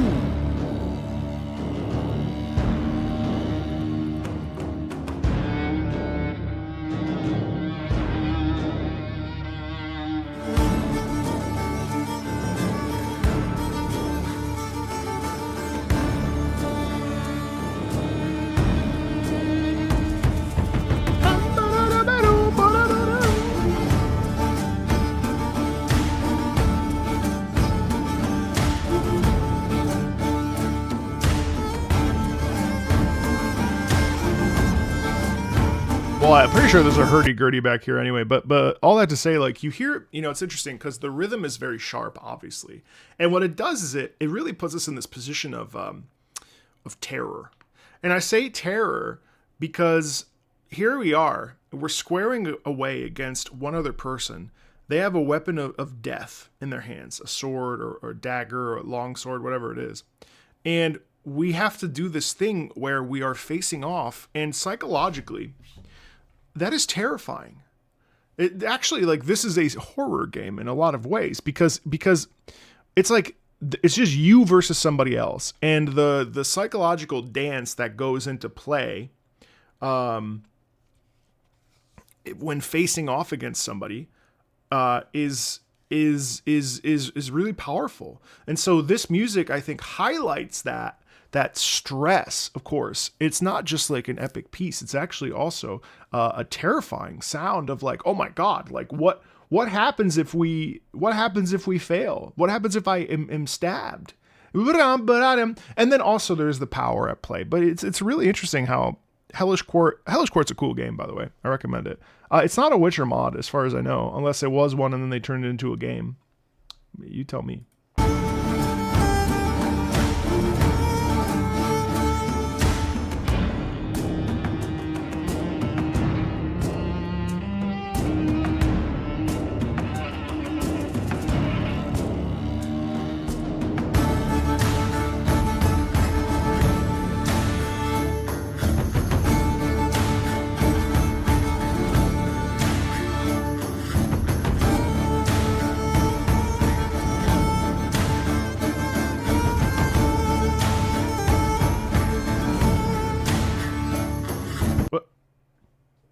Who's this?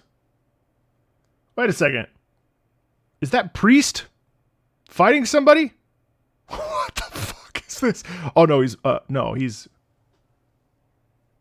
what's happening in this picture? Oh no, these guys are dueling, and the priest is holding his sword. Okay. Oh, because maybe he killed him. I don't know.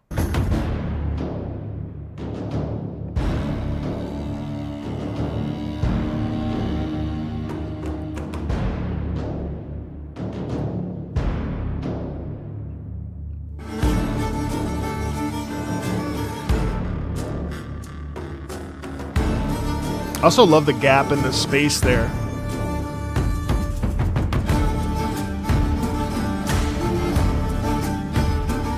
Whoa. Oh, Anna Dorota Ksharnovska defending Trombovla Castle. Damn. Just one of the tracks, Duranix.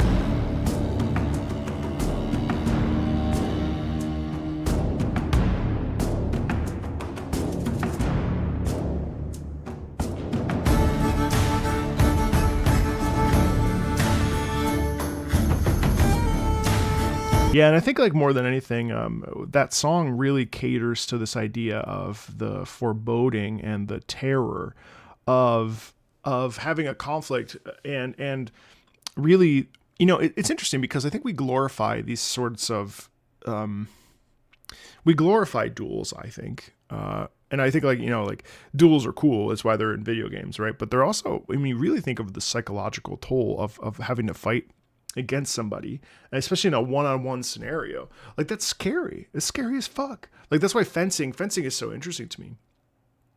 Because fencing, there's a whole, man, fencing is so cool. But like there's I don't think we often hear pieces of music that necessarily lean into the psychology of a conflict. And I think obviously in modern media we tend to glorify conflict because, well, I mean, it makes sense, I guess. But so in this particular sound, the heft of it, and also the rhythm and the space within it, laden within it, is really uncomfortable, and scary, I think, which is really cool.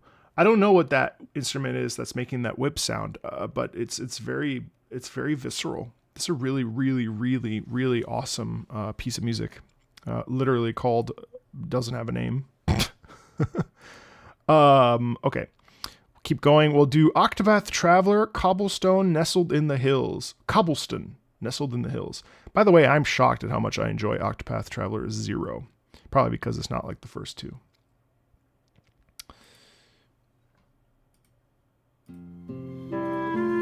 Oh, so nice.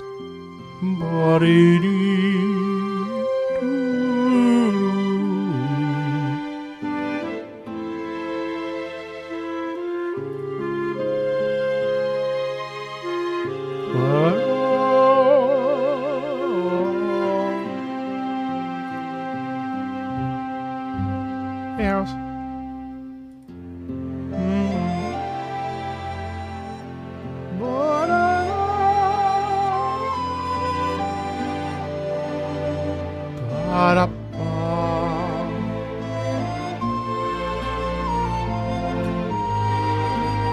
I love the slight delay there. Ba-da-da-ya, ba-da-da-ya.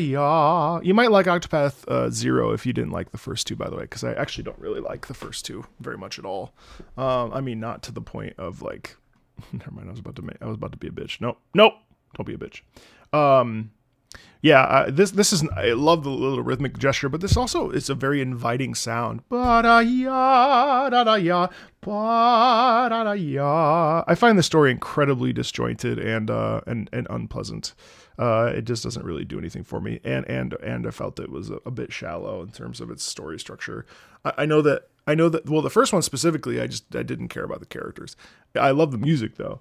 And then the second one was just more of the same, but a little bit better. And then 0, I feel like it's nice because it feels more like Suikoden, where it's focused on one character, and then around it there's a whole party, which is much more interesting to me. But that's probably because of the gacha element, like probably because it was a gacha game that then they took and molded into a single player experience, which is great.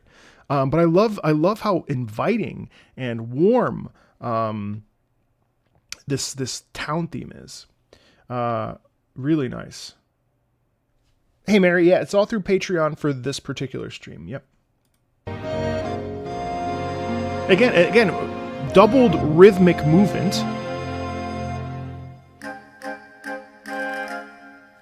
So nice. And adding the castanet automatically makes it quirky. It makes it pleasant. It makes it fun.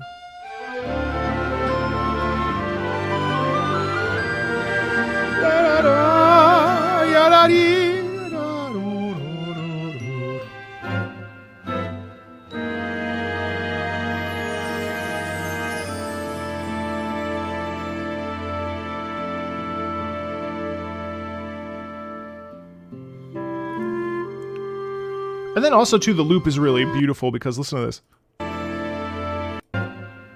So we have this wonderful short stuff.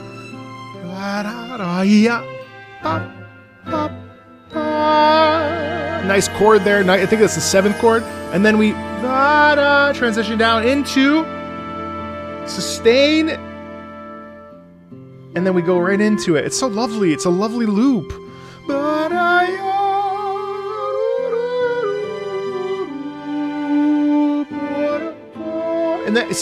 And then too, this really nice gesture. So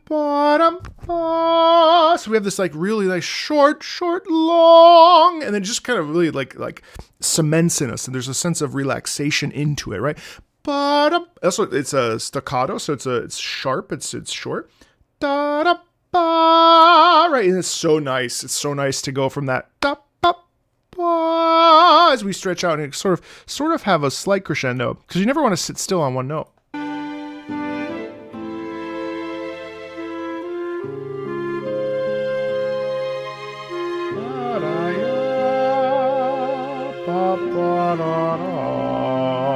Love too the resolution there into that lower register, and the clarinet is such a warm, rich sound too.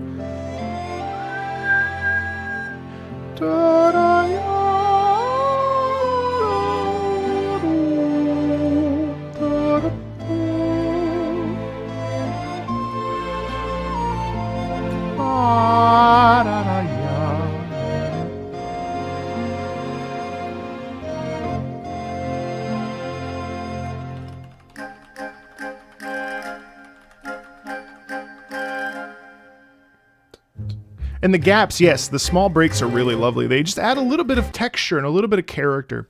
And I think that's also something worth pointing out, guys, is that sometimes having space is actually really effective and really nice. If we get too much stuff, all legato, it kind of muddles sometimes, just depending on the structure of the piece, of course. But when we have little gaps like that, oh, it's so nice. Because silence, the gap, we used to talk about this in singing a lot, where rests are not just rests. They also are active. Like you can be quiet and still be active within the space. Cello. See, like the lift into that. Whatever. It resets. It also relaxes the audience ear, the listener's ear. There's a lot of reasons for why it would have a gap. And also it's just like really interesting. I mean, even that tiny little thing. And then railroad tracks, the Setsuna, when we have that little thing where then we come in and we, it's so excellent. Silence is a sound, 0 is a number, technically. It is part of dynamics, 1,000,000%. Great little piece. Really excellent. Heaven Burns Red from Before... What? Before I Rise from... What the fuck is Heaven Burns Red? Before I Rise, Heaven Burns Red. This is the title song to a game that plays in the opening screen. Heaven Burns Red.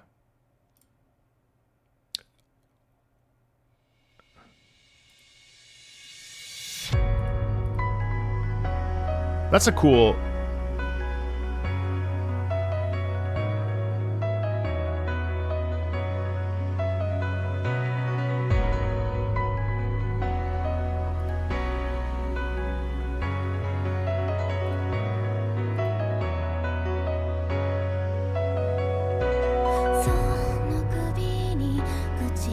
My pleasure. Enjoy your lurk, your continued lurk. I like your profile picture.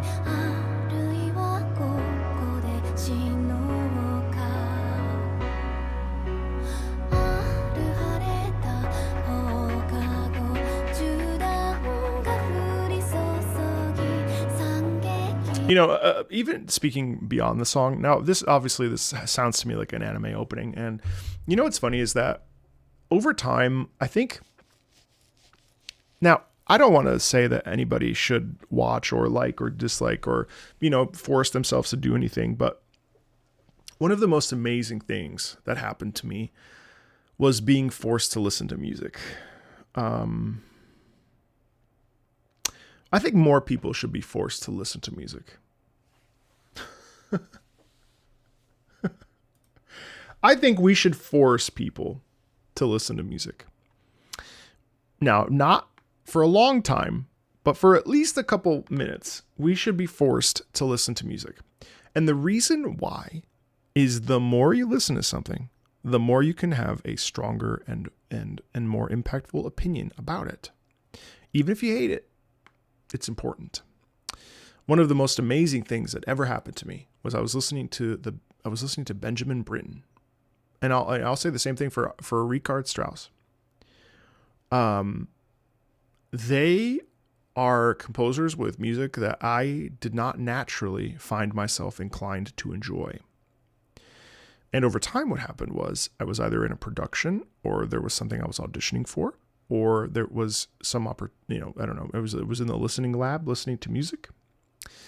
And the very first go of let's take Richard Strauss. Ariadne auf Naxos is an opera within an opera. I am not used to that kind of sound. I was not into that kind of sound. I was into like Italian bel canto, real easy listening, basically.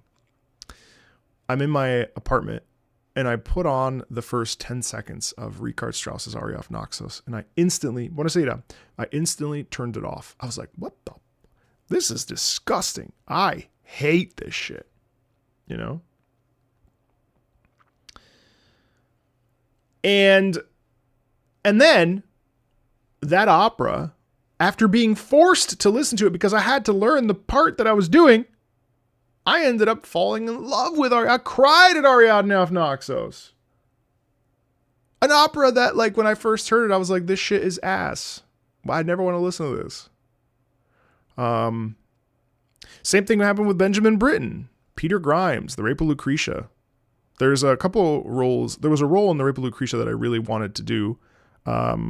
And it's like a Greek tragedy, and it's a very powerful and disturbing and effective piece of media. It's very intense.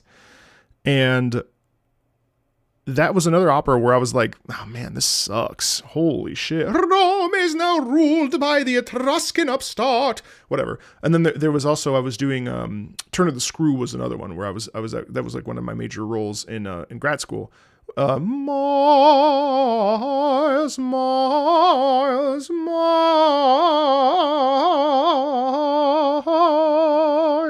miles, miles, whatever. And I remember being forced to kind of get into it, and I was like, wow, I actually really like this music. This is intense.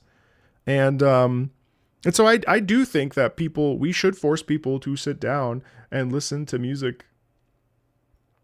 What do you think of the devs of Expedition using AI as a tool, not generative AI? But as a student, I use AI as a tool.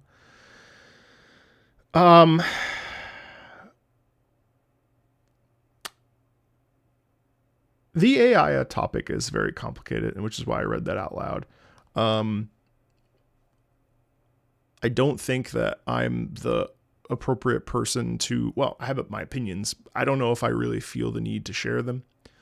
You know,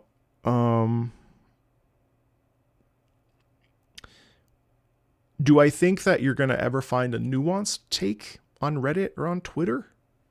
No. Do I think that there is nuance laden within Sandfall and Larian and, Warhorse Studios using AI? Probably. Are you going to find that on the internet? 100% no. So it's kind of a moot point. They're going to use it anyway. I think that's really the key. It doesn't matter what you think about it. They're going to do it. They might change their minds because of public pushback. But even today, I saw like, at this point, I've seen 5 companies that have said it. So, I mean, I think like that ship has sailed. So you can be upset about it. And I think being upset about AI is totally fair. Well, obviously we're talking about, Gen AI specifically. But I don't think there's much coming back from the bubble. The bubble's here. When the bubble bursts, it will. I kind of just, I don't know. We're on FSR 4 now. FSR ain't going away. And that's AI processes for that. I know it's more complicated than that, but like, so, you know, I don't know. Do I think that they should be disqualified from whatever?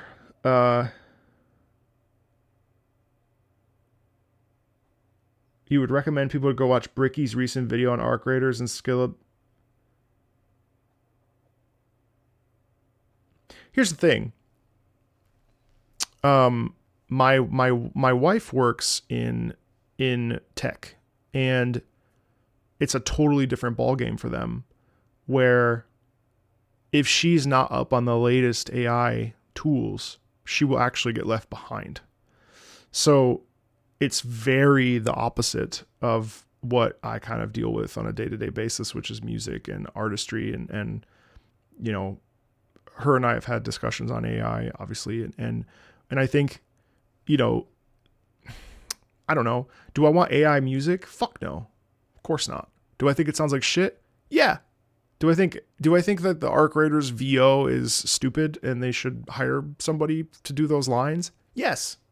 You know, do I think it limits future voice actors from being able to be a part of something if they're not on a randomly picked by a game company because they're on an AI platform that, you know, uses a voice bank? Yeah, it's all going to be super random. It already is. So it's just more random. So, I mean, that doesn't change. But, you know, as far as whether or not these companies should or shouldn't use it, I don't know, dude.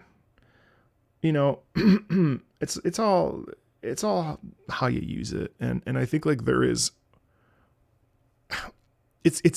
I think it can be a very good tool. I'm not super against it. But also because like, I don't feel like first of all, it just doesn't, I don't know, you know, yeah. Do I think it's problematic for like water? Yeah, I do. I try to limit how I use it. But, I mean, I don't know.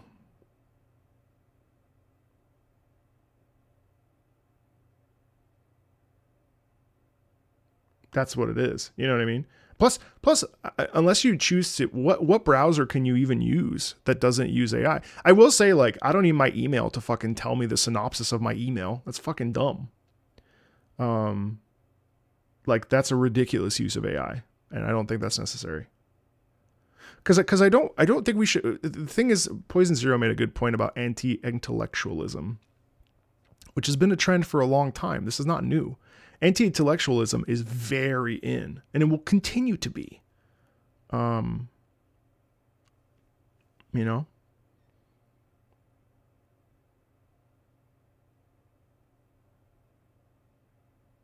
Oh God, I can imagine Smee.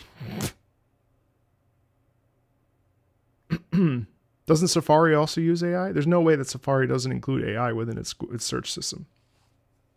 Not Apple. Apple? Surely not. Surely yes, rather. Anyway, all that to say, that was a good question. I don't know. When's my birthday? September 18th. Yeah, so I think it's just all very interesting. I don't know. I don't the browser Safari uses for research is using AI. Yeah. The people who live besides this. I agree. The people who live beside those stupidly. Yeah, I know. I saw a whole documentary on it. I think it was on YouTube. I mean, it sucks. I mean, I'm not saying, I'm not condoning it, but it's definitely like shitty. Do I think that it has practical use? Yes. Do I think that it sucks? Also, yes. Like it's such a nuanced discussion as like I'm against it, but also like I kind of, you know, I'm not defeatist about it, but I also recognize that like there's very little I can really do also. But then that's also defeatist. I don't know, you know, do I want a world where there's nothing but AI music and then you have to filter through what's real and what's AI? No, I don't really want that world. Will that world be here sooner than we know it? I mean, listen, here's the thing. 3 years ago, this whole AI conversation was like a distant dream. Like it was not even like it was like a distant reality. And then I blinked and all of a sudden ChatGPT is here and it took over. Like, and then a year later, everything is going nuts. Like I remember in voiceover, they would be like, AI is coming. And I remember people being like, yeah, right. AI will never be that good. You fucking had Will Smith's face eating spaghetti and it looked like shit. And then literally like a fucking year later, it was all of a sudden, it was fucking everywhere. You know, like it came out of nowhere, for those of us that are, you know, not plugged in. So, you know, it's tough. Cause also think of the children. That's really my biggest thing too. You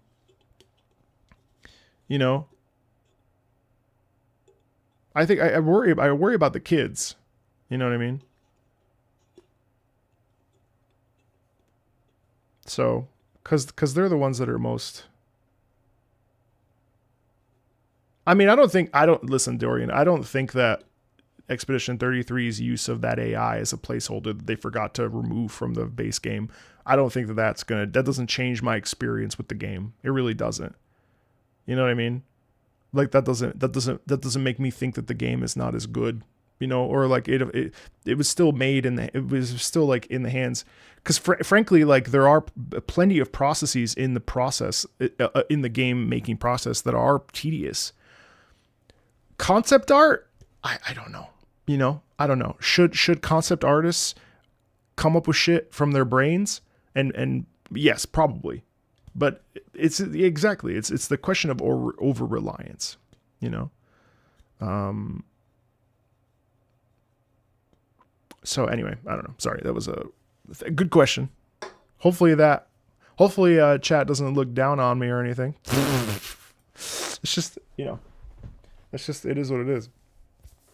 It is what it is. You know, what do I do to detox and relax from, I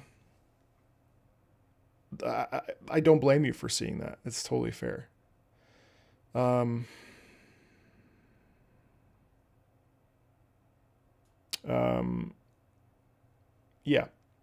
What do I do to relax?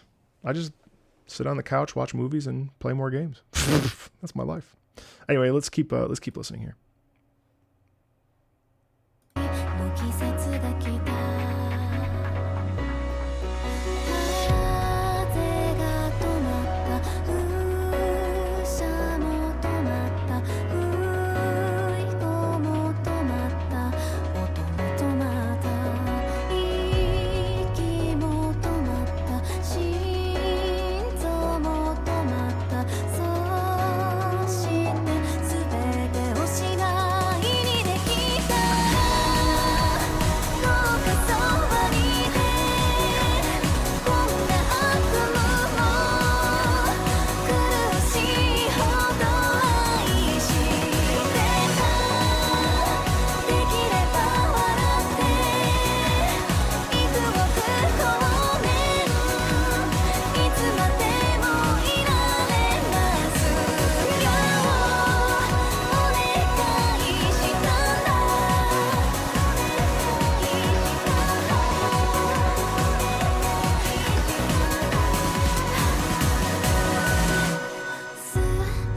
Yeah, so you know what's interesting about this piece is that it's essentially a very standard, honestly, it feels more like a normal oriented pop song, I guess. So you have the quiet part and you've got the big part. But if we take a step further from the implications of it sort of being generic or neutral, which I don't think it's generic, but you know, it follows certain protocols that we hear in popular music. It's kind of interesting how we have this quiet part that feels very introverted and feels very introspective naturally. And it's expressing to us like our feelings about this, that, and the other. And then we flip the script and then we move into this like, well, you know what? Life, blah, blah, blah, blah, right? So it's interesting and it's cool how while it doesn't really do anything too crazy or really all that deep, it's just a nice little ditty, isn't it? But it also tells a really beautiful story about like saying, you know what, I know that this is hard, but like I'm not going to let myself give up. And it's kind of low-key inspiring if you just like listen to it with a little bit of depth, you know what I mean? Which is nice.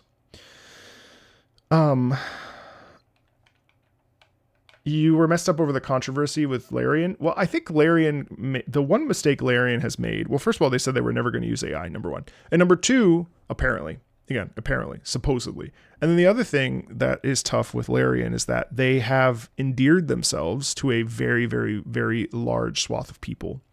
And so what ends up happening, and I've had this happen on a much smaller scale, obviously, when you deviate from the things that people kind of lay out or expect from you due to a previous track record and or precedent, there is naturally a bit of a grieving process that the consumer and or, you know, I hesitate to say parasocial relationship that the consumer has with the company. But in the case of Larian, they're so upfront, so honest, so communicative. So naturally there's going to be some sort of a hurt because there's essentially a relationship between consumer and company, much in the same way that, and we have to protect ourselves of this from streamer and or YouTuber and community and group of people, right? Like there's a balance that has to be struck and boundaries that have to go up. You know, did Sven have to announce that? Frankly, no, he didn't. And the fact that he did, it's interesting because I find that the act of even saying it, hey guys, we're going to do this, is incredibly communicative because he doesn't need to. Not for something that's on the back end that no one's ever going to see. That being said, naturally, that's going to lead to X amount of feelings that I think are valid. But it's the problem is the reaction that amplifies and blows up and becomes nuclear. And then you can't, you know, once it's sort of out of pocket, you can't contain it.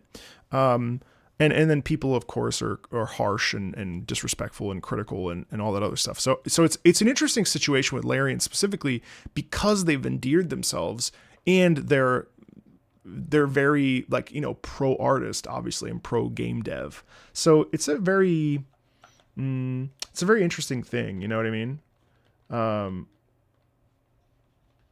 Acquiescing to, sure. I saw a lot of Larian artists and devs were saying how they were forced to use it and were disappointed. True. Hey, Roy, thanks.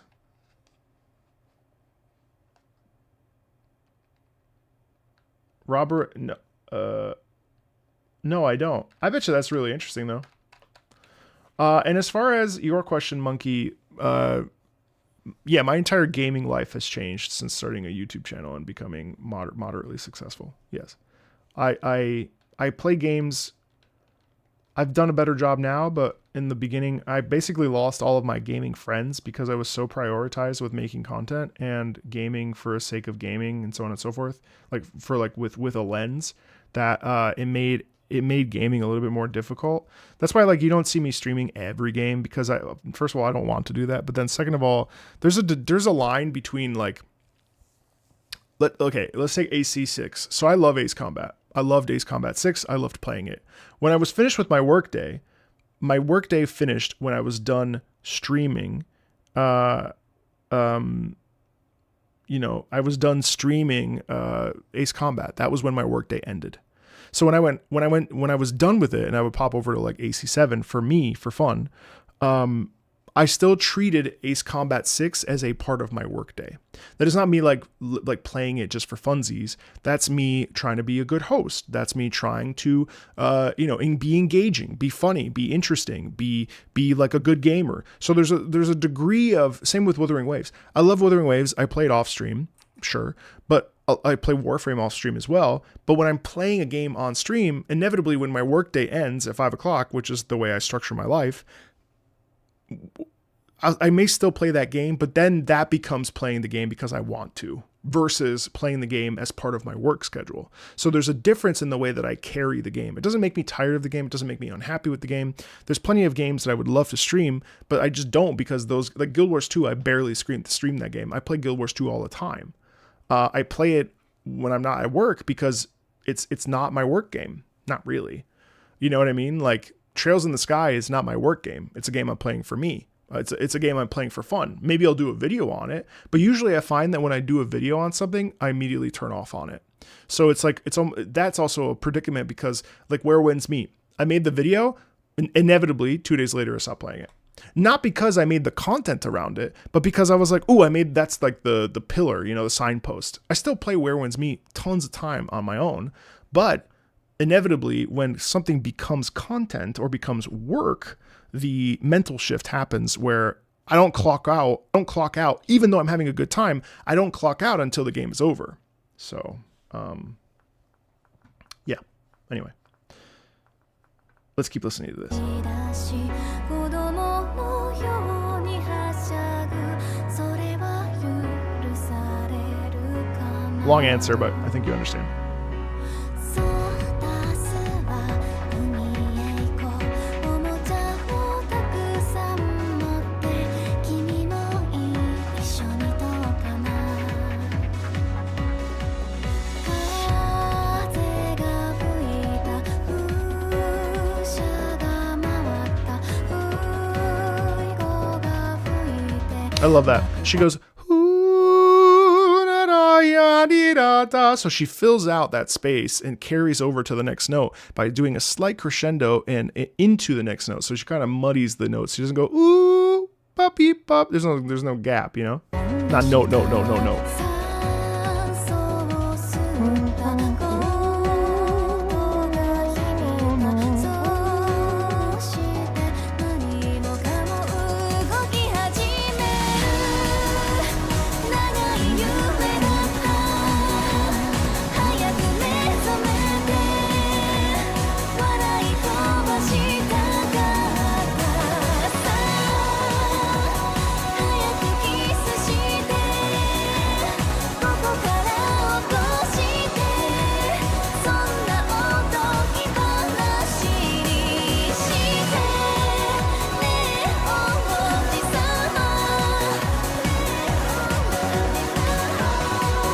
Boysenberry.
So I think ultimately this piece is really interesting because while I do find it repetitive, and honestly, it's not really like a piece that I like. I enjoyed it, but it's not a piece I'll ever really listen to again. One of the things that I found really lovely about it, in spite of that, despite that, I should say, is the fact that we have like a young girl who ultimately is just expressing herself and doing so in a very authentic and vulnerable and like a very like deeply emotional kind of way. There is a bit of that emotional catharsis and an emotional release for this character in Before I Rise, where it feels really like, oh my gosh, okay, like this is like trying a teenager trying to formulate the words that need to be said, or like, how do I put this and this together so that then I can emerge and be how do I step into womanhood? How do I step into, being an adult? And I thought that nuance was really interesting to listen to, even though it is fairly repetitive and ultimately not a piece that I necessarily am crazy about. There's a real like warmth and positivity in it that I think carries through it, which makes it appealing. O dzień dobry, Polska. So that was my feeling on that. Nice piece though. Legacy of Kain Soul Reaver, ruined city combat and is mostly only heard in the boss fight against Duma, which is more of a chase against an invincible pursuer.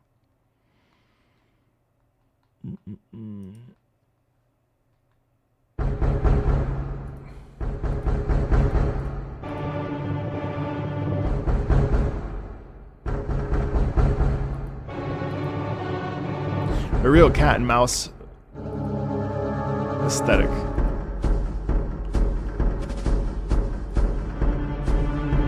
So here's a prime example of a piece that is predominantly percussive. Now we're about to get into it with the strings, but overall, there's been an excellent use of percussion, even if it's obviously a bit dated with its sound.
So it's interesting because this is combat music, but it actually has this real like sort of subtle under the surface quality, as if we're like emerging from the ground, or there's some sort of a like a mischievous or the threat is not like a big threat. It's a very kind of like a sneaky thief like kind of threat, you know.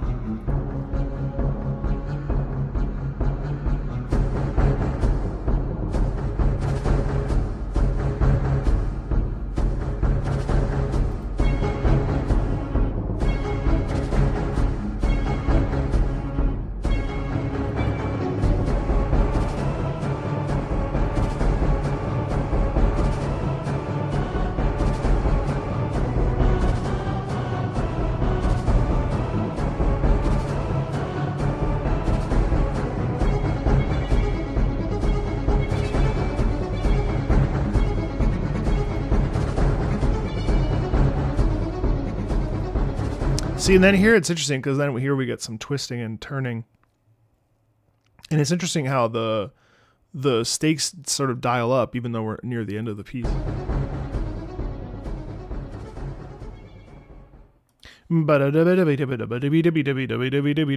mean, yeah, it's an interesting piece. It's sort of surprisingly under the surface. Yeah. So it looks like it didn't sell well, huh? Yeah, it's too bad. Honestly, I have to say that I tried playing it because I was always intrigued with Soul Reaver, and it really didn't. I didn't find that the gameplay really aged for my personal like interest. Like I put it down pretty much immediately. The concepts in this game are really cool, and like, you know, Raziel is so cool, and there's, you know, so many awesome things about the game, but unfortunately it really didn't age, even with some adjustments. It didn't feel like it was really a game that I wanted to like try to figure out, which is too bad because I think I remember, was it whichever one you play at when you're playing as Kain, that one was cool. Yeah, so I mean, Don't get me wrong, it's obviously a part of my childhood in one way or another, but it didn't stick for me in a modern time. Have I done any Maple Story? Yes, there's a whole live stream with that. This is all via the Patreon, which you can check out for yourself at ! Patreon. These streams on Fridays are Patreon related streams. Okay, corru.observer, Timestopper Tactics. What is this? As we enter the recreation area, we are shocked at the sight. Bodies litter the floor, and a number of skittering containers and lights fumble around the space. They notice our presence and lunge towards us. Mindlessly, we are beset by incoherent foes. Our only option is to fight. Yeah, you can just look it up. It's on the channel. Timestopper Tactics. Hey, yo, okay. Love the synth crunch there. Wow, that's cool.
The part that's so intriguing to me about this particular sound is that it's all twisty, topsy-turvy, and so it almost feels like well, the whole thing, Timestopper Tactics, right?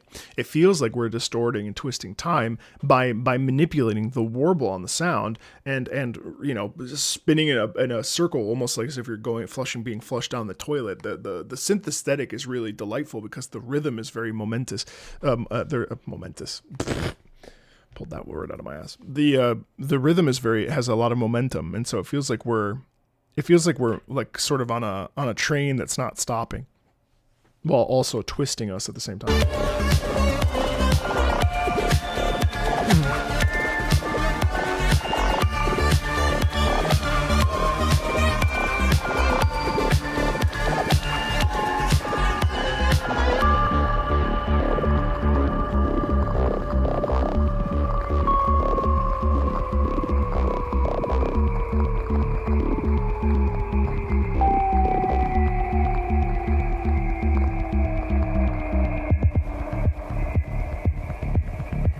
So, and even that twinkle on the top is nefarious, dangerous, has a twist of danger to it, especially the way that it was described in the description. At the same time, it's quite nice. I mean, it's familiar, but also has a little bit of discomfort in it, which is really, I don't know, evocative.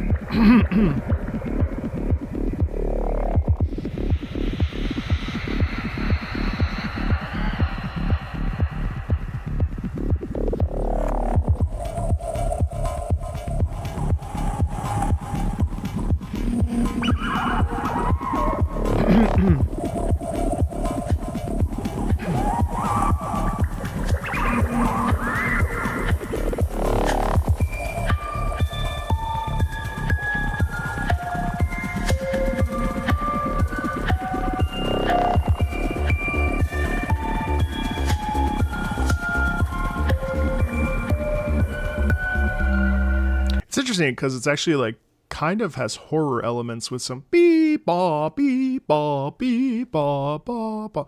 Like it kind of twists and turns and is uneasy, and yet is still highly enjoyable because of the, you know, this kind of commonality of the momentum and the rhythm and the synth sort of twists. It's really nice. I'm going to take a quick pee break, and when we come back, we'll dive into Tosca tier and just kind of cruise on through. So we'll go back up top and we'll start with Abiotic Factor, and then we'll do Project Wingman, Yokai Watch 3, The Legend of Zelda, BOTW, Octopath Traveler, Rogue Trader, Persona Q, Left 4 Dead, Warhammer 40k, Dawn of War. We'll finish up we'll have a Wuwa on here. Boa tarde. And then we'll do Gitaroo Man again. It's great. I Am Setsuna. Absalom. Awesome. Genshin Impact. Drakengard 2. Romancing Saga 2. Fire Emblem. Genealogy of the Holy War. Memento Mori. Learn Japanese to Survive. And Shantae. So that's cool. So we'll be back soon, okay? Give me 2 seconds. Not literally.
Well, all are welcome. That's why. I don't want people to think this is only for patrons. I didn't poop. No, I didn't poop. Did I fall in? No, my wife was watching an episode of Shark Tank and I got sucked into like, this guy was trying to sell sprouts. Anyway, this guy was trying to sell sprouts and, you know, you can't, don't judge me. All right, let's get into it. So next up is Abiotic Factor, Untitled Hymn of the Unlost, a small and short collection of hymns sung by a mysterious recurrent character in this paranormal survival craft game.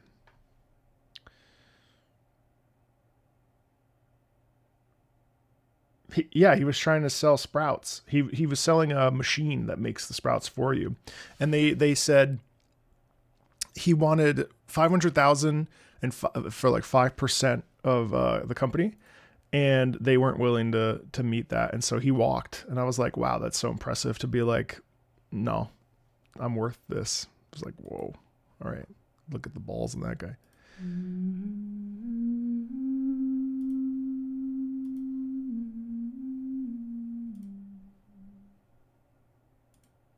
The vril shall cease, obey and toll. The deep, the dark, the fence, the moat. The vril shall cease, obey and toll. The deep, the dark, the fence, the moat.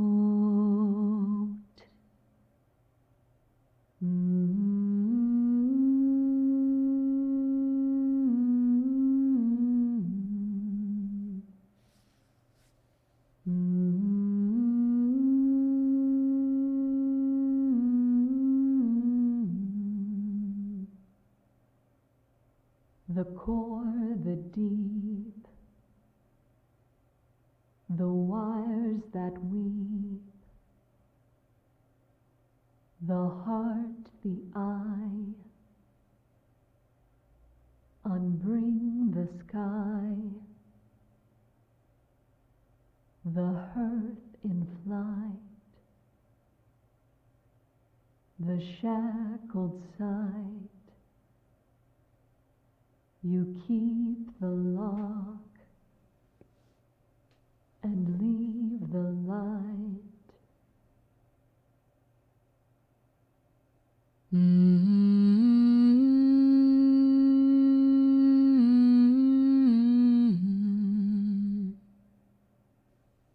The ear, the cry, your sight be gone.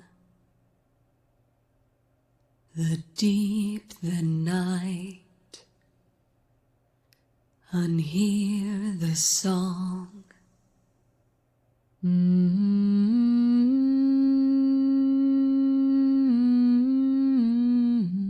Can't get the Billy Joel song out of my head. And Be you're the still, only the one for dance. me.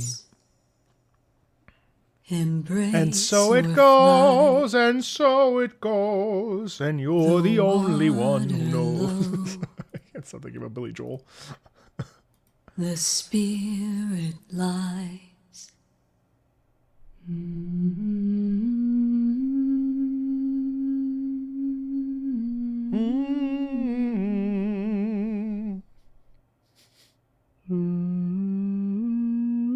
Wait, is she singing the same stuff?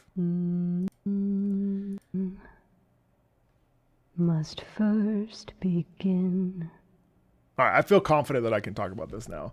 So, okay, a couple thoughts. Do I like that? Not especially.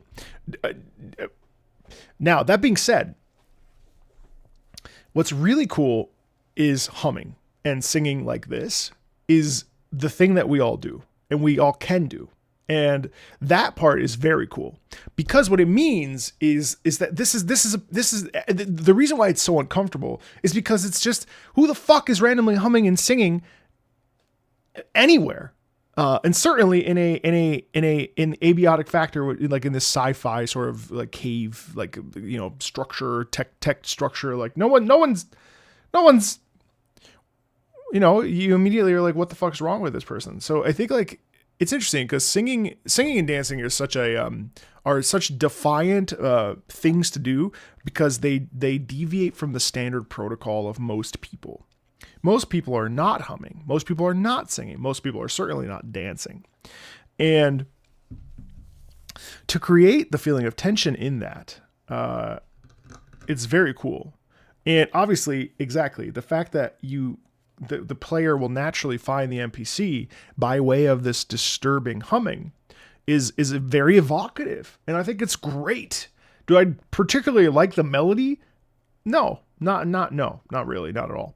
But I think like it's a genius way in a video game to create a diegetic musical experience where we are connecting to a character through and by way of singing. And I think that's pretty dope. So yeah, I mean, a really interesting thing to listen to, frankly.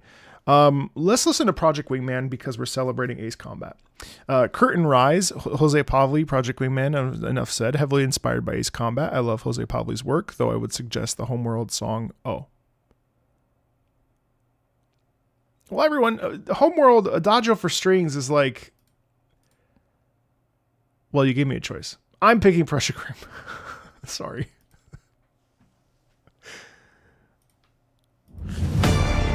Adagio for Strings. That's old news.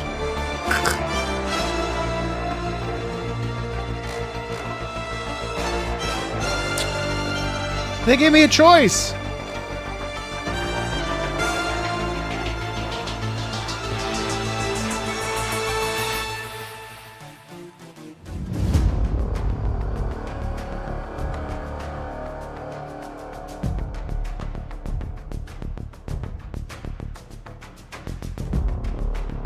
Love how it starts with the trumpets and the percussion. It's so cool.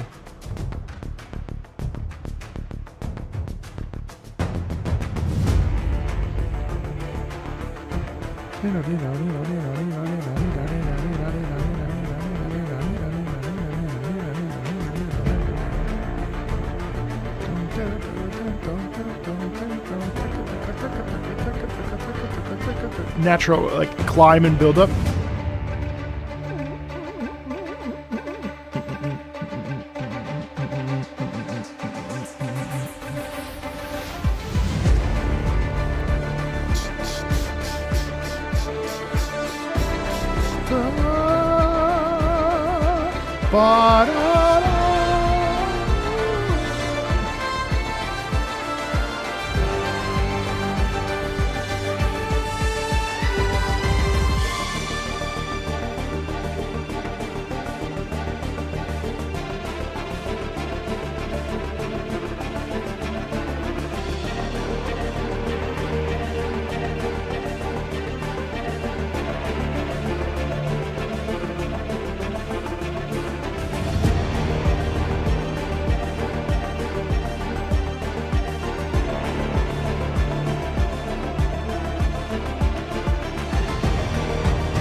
So I like Jose's music, but if I'm honest, it doesn't really reach the pinnacle for me that Kobayashi does and the Goshina and those folks. But what I would say is I do like what Jose does, and I think that Project Wingman and its DLC here are excellent. Hey, Serica, how are you? There's a lot of really nice things in this. I do enjoy I know we did.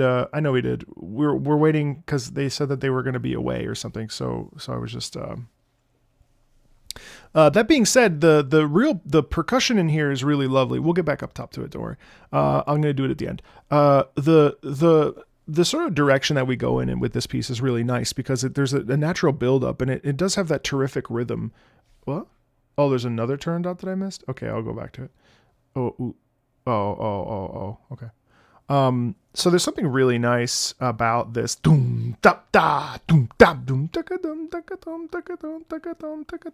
that sound, and the emphasis in it is terrific, and it does still give you that sense of stress and tension and all those other things that make, you know, a really good fighting game, air combat fighting game track excellent. So it's great. I mean, it's really terrific. Do I think that it necessarily shines as an individual track? Not particularly, but it's nice. It's very nice. Excellent. You just got Zephyr? Oh, we love Zephyr. Love Zephyr. All right, cool. Oh, Pokemon Mystery Dungeon. Wait, no, where? Oh, wow. You missed Wheatloaf. How could you? Mycopunk. Let's do New Atlas. Crunchy.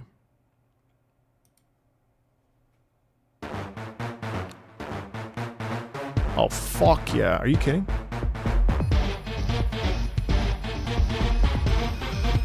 Hey, Dahlia, what's up?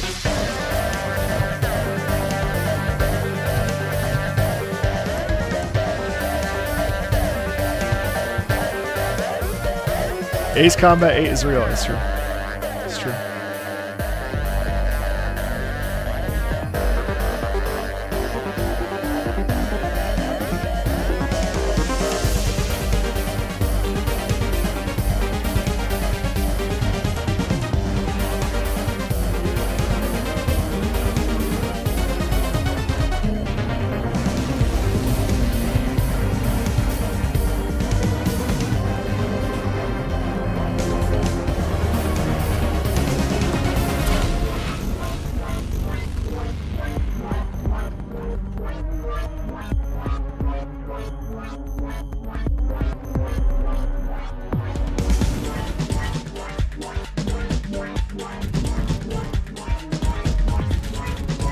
What a vibe. It's incredible how it balances the tension and the alien qualities on display, but also with the excellent I just love the tension in it so much. I love the twists and turns, especially right there where I just stopped. There's so much energy in this track. It's delightful.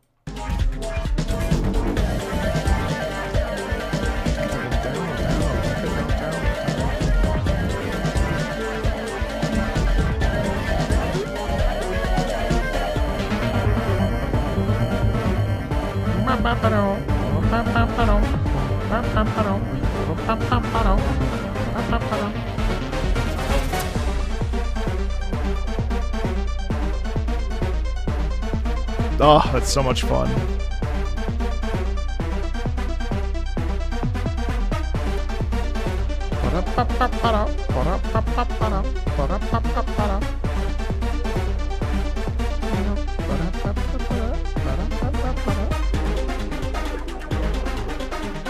I love this sound. Are you kidding?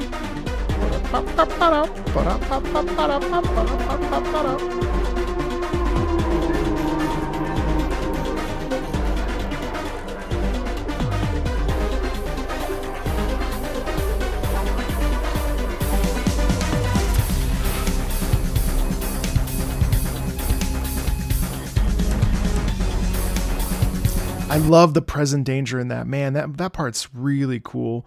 Oh, this soundtrack is dope as shit.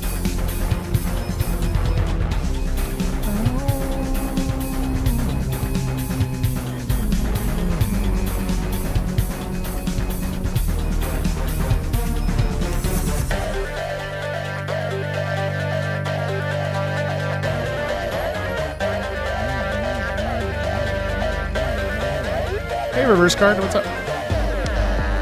Hey, Timage, what's up? All right, you're here now.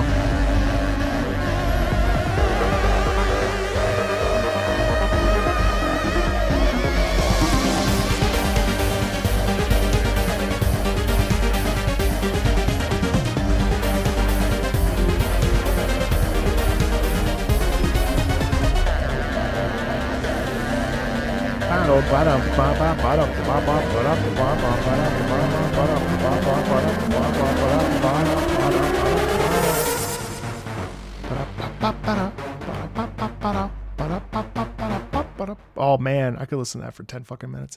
That's such a good track. Holy shit. That is so much fun. I love man, I'm gonna buy this game. That gets a gold star. I love that. That was amazing. That was so much fun to listen to. I really enjoyed that immensely. Just so much energy in it. And not only that, but just like the twists in it. Oh man, what a great track for the car as well. Excellent. Okay, let's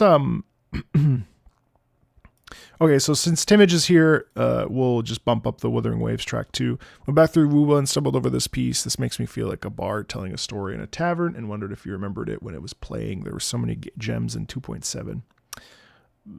Which one was this? This was Origin of the Islands. Ba-da-ba-ba-ba-da.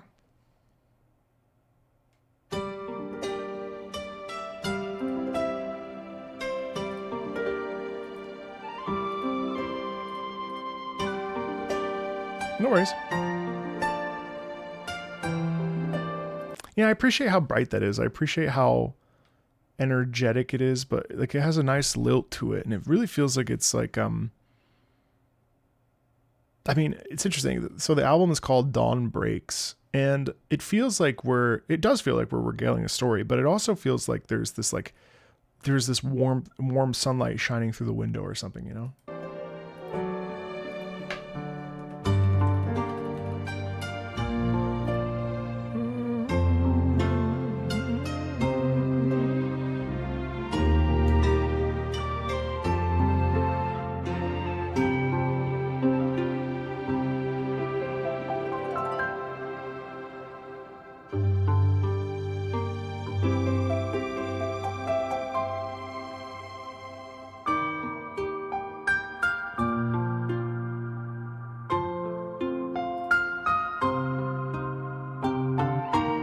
See, there's lots of doubling in this today.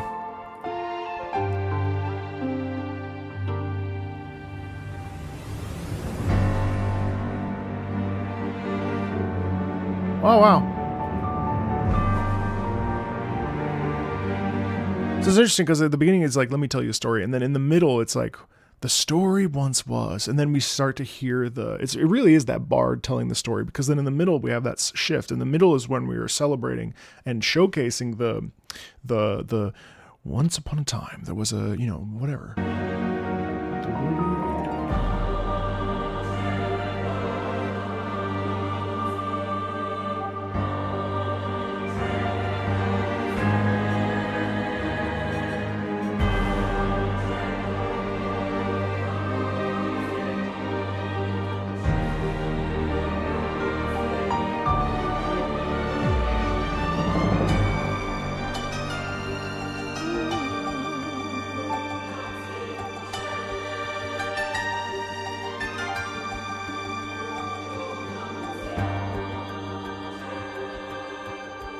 Wow.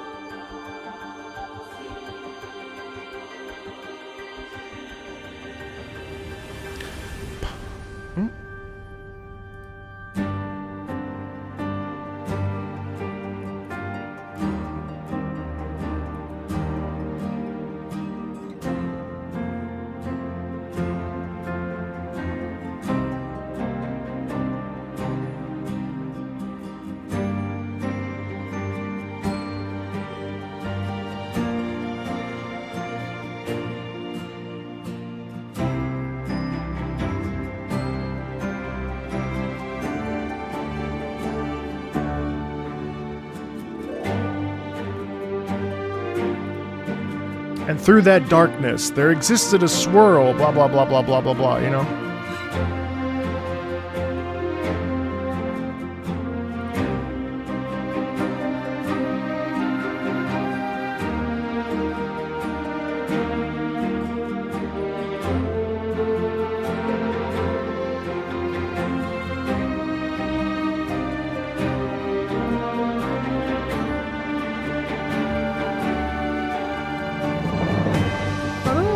There's a...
oh God. It's tough to stop in a piece like this because it really, you know what it is? It's interesting because in some ways this also feels diegetic in that we're telling a story through music. And if you really picture it and you move through the musical story beats, you actually end up with a story of your own. You know, in the beginning I felt this sense of like, well, let me tell you a story. Let us go back. And I'm pretty sure this is the song that plays when I actually don't remember when it plays, but like, so, you know, it's like, okay, sit down, come gather children. Let me tell you. Then we start, and then all of a sudden it's like, you know, oh, what the fuck happened there? You know, this is what happened when the islands were first created. There was a war between Colossus and one man demigod, and then suddenly he was, you know, it's the story of Hercules or whatever, you know what I mean? Like there's this unifying sound that exists throughout that feels very real because the music creates the imagery, you know. It's an excellent piece. Sorry I didn't stop too much in that, Timich, but I you know, it's just another great little piece from this year of Wuthering Waves that just was excellent and a huge win and success for the game. So. That piece. Oh yeah, that piece was nice. Wow, it sounded way better than that event. I didn't love that recap. It was a little slow for my taste, but that was great. I loved that. Barker Preen, Yokai Watch 3, Bada-Bing Tower. A Godfather-esque track that takes place in a tower run by a mafia group. Marco, this could qualify as your menacingly chill theme in the playlist of your everyday life. Okay. Heard.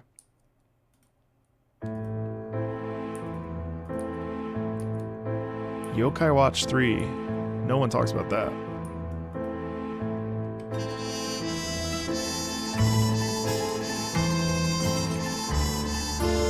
I resent this theme.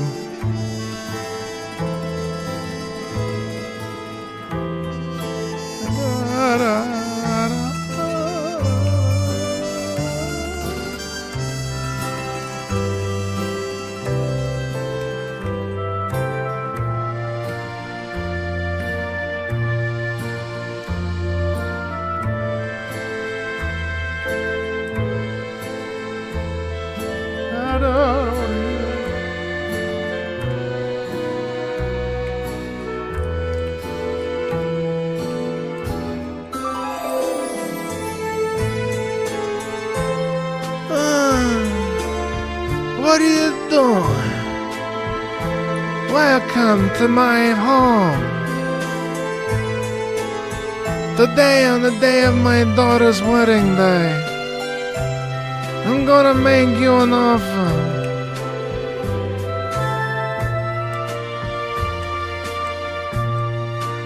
What do you mean you didn't like that?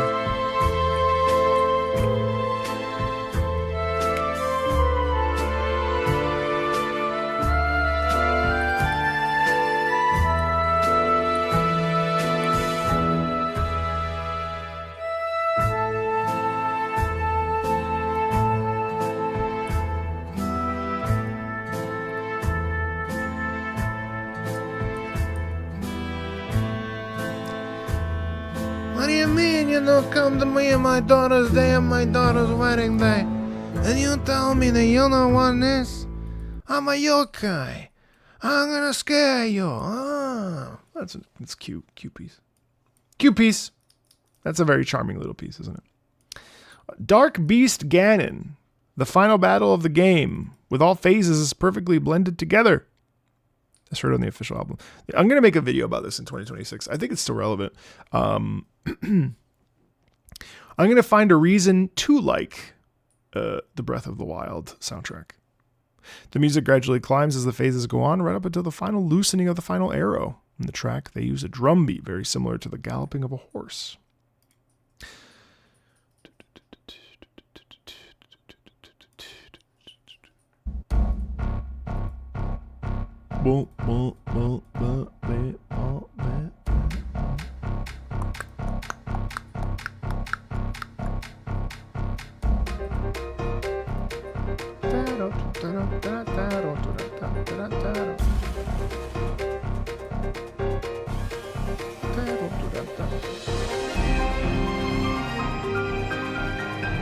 Oh, that's excellent.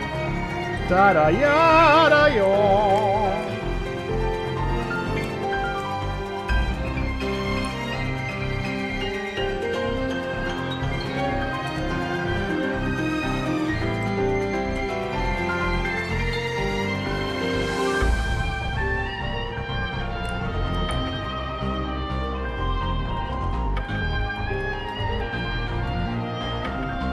It's interesting how, yeah. It's like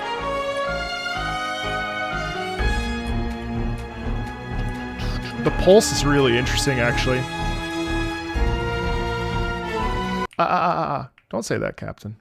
I shall suggest better music the next month. No, don't say that. Take it back. Take it back. Don't say that.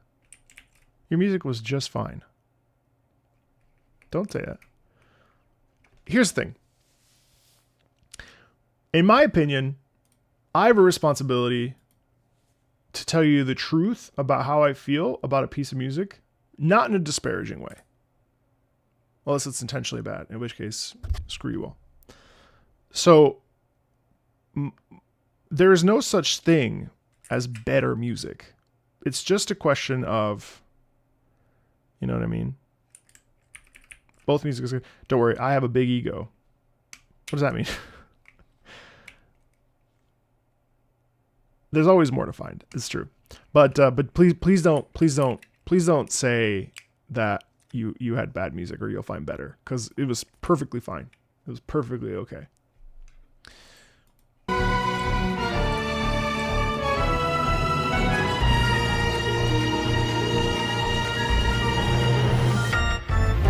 What the fuck?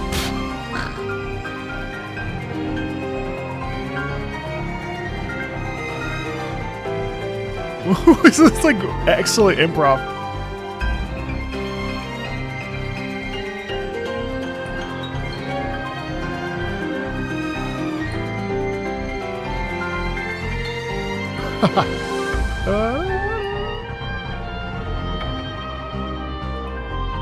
The crunch is so interesting.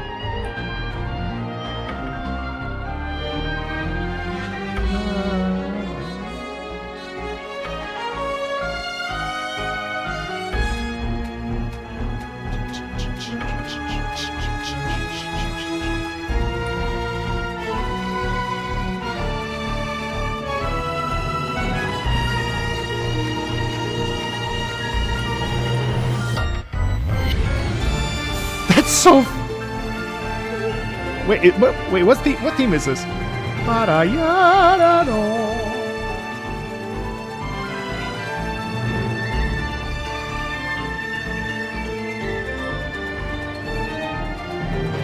I love how crazy it is. I love that track. Oh.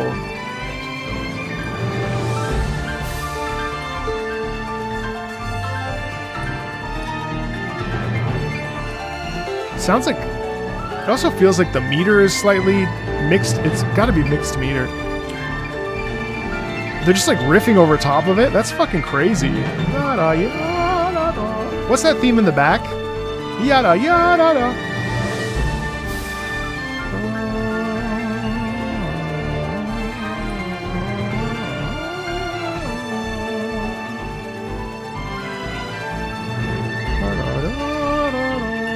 That's the main theme. Ah.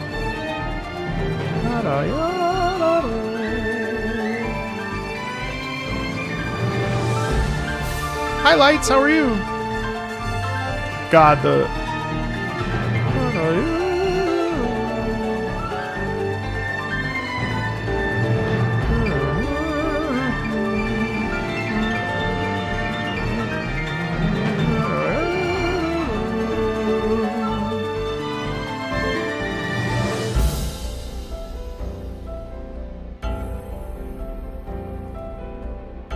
Oh, that's interesting. So then we pull back and we have to slow down.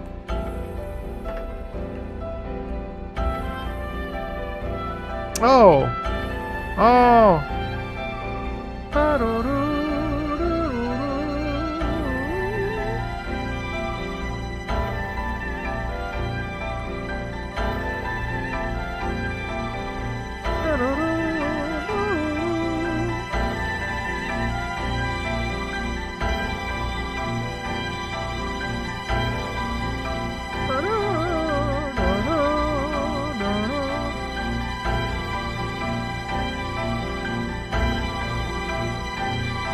Oh wow, look at that. There's just a constant repetition there.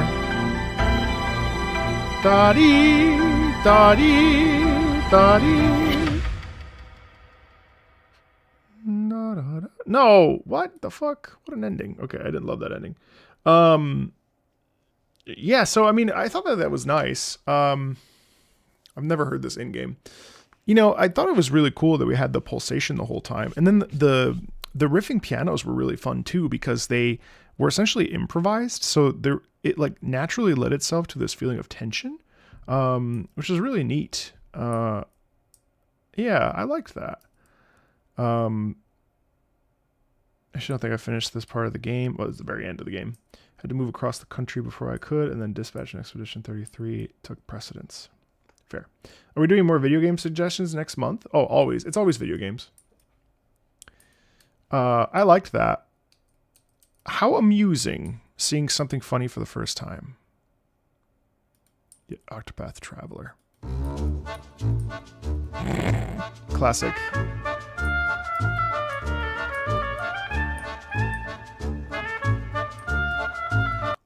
Hillian, I just realized that you're Mog Talkie, by the way. I did not actually put 2 and 2 together. I love quirky music like this. I love this. It's got the quirky... The sound is just so delightful, isn't it?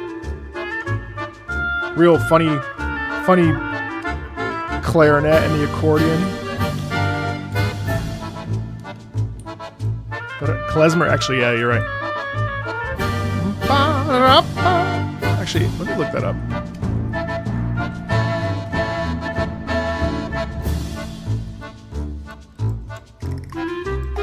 Oh yeah. Tradition include dance tunes, ritual melodies, and virtuosic improvisations played for listening, weddings, and other social functions. Mix of Ottoman Empire, Greek and Romanian music, Baroque music, German and Slavic folk dance, and religious Jewish music. And then you get the clop clop too. Love it. Da, da, boo.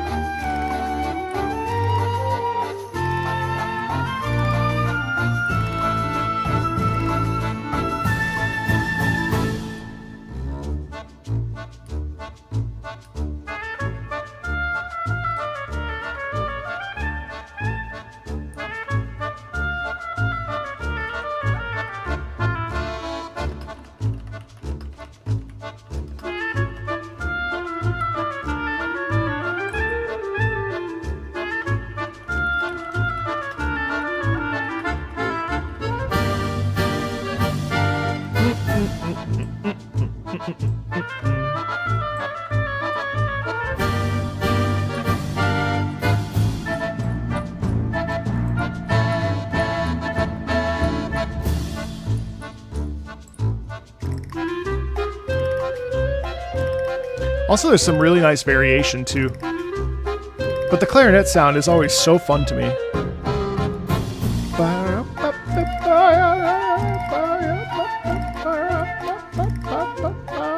Black Country New Road.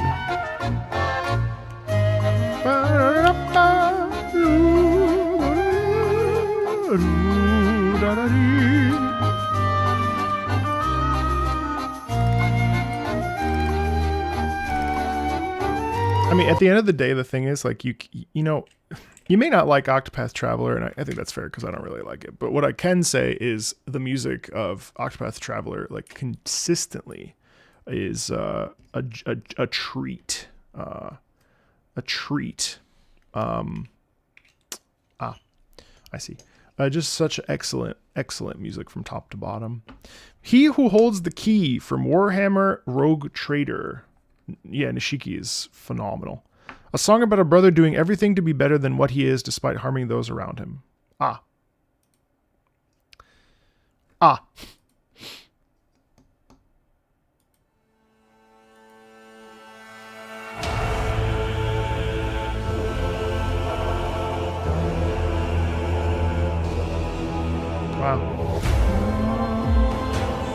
I love that game.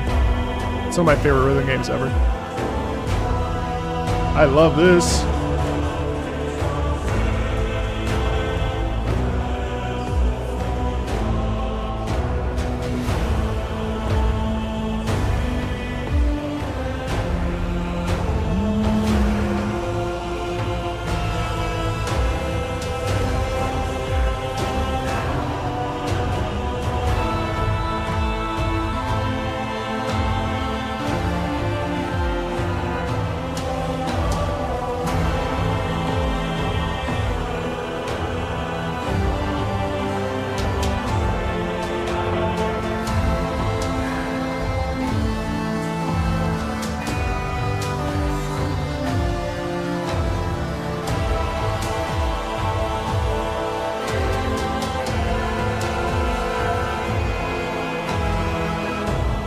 I love the momentum in that. Holy shit.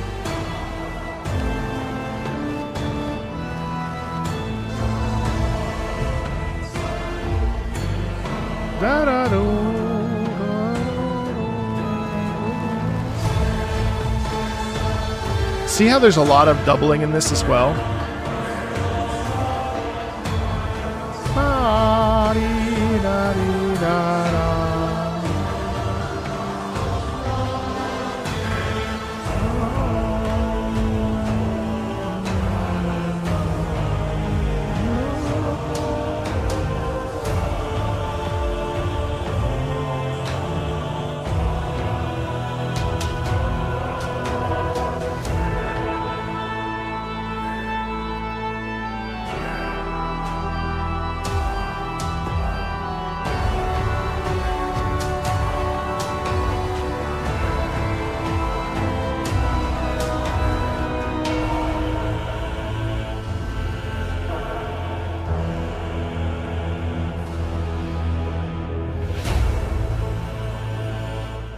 Yeah, musically you kind of do feel like it's like, you know, if it feels like it's like the path of hell is paved with good intentions, kind of, I suppose, if you were like to put it into words.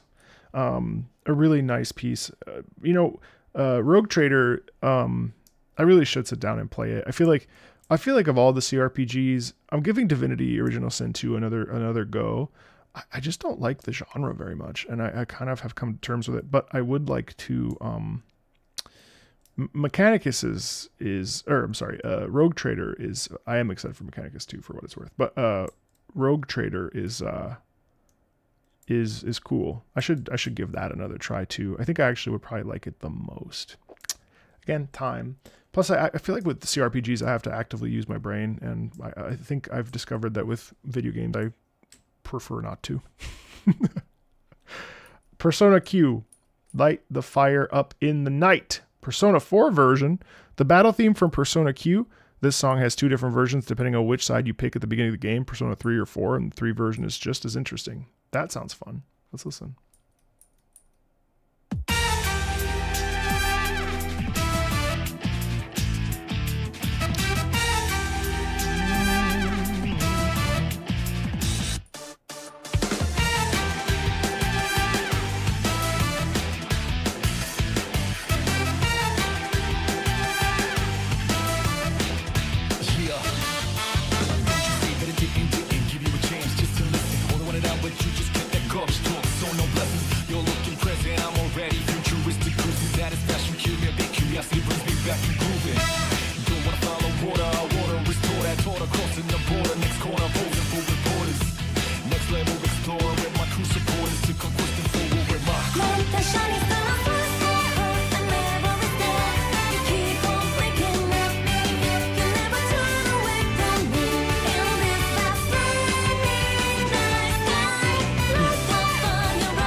Yeah, I'm not gonna lie. That I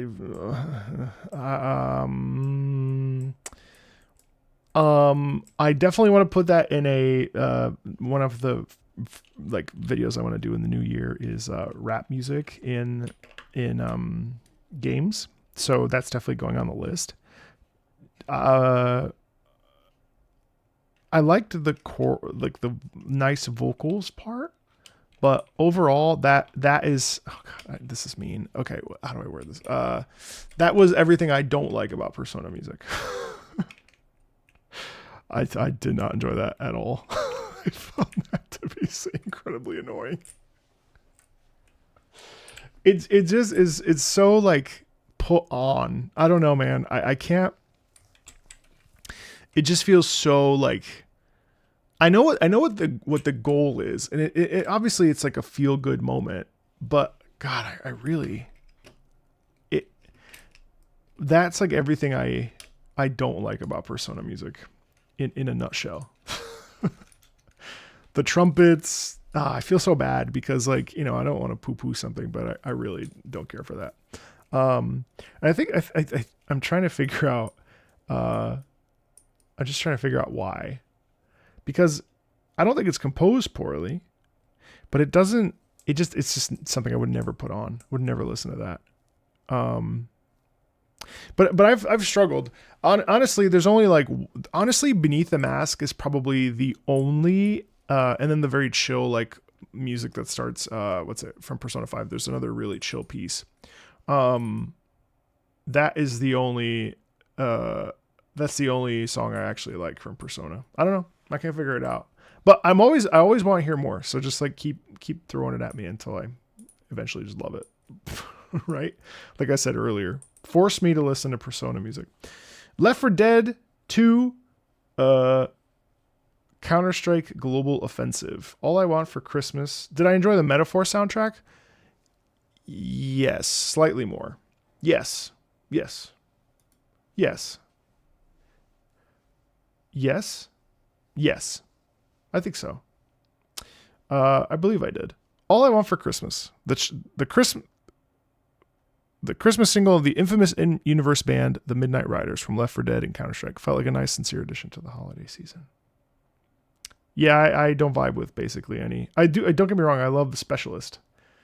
That and Beneath the Mask are the only 2 tracks from a Persona game I like.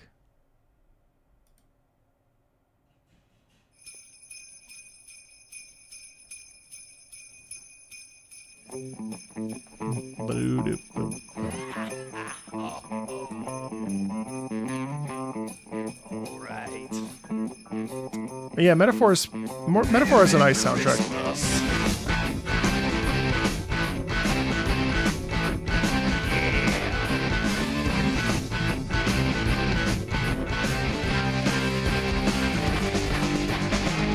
I'm naughty, not so nice.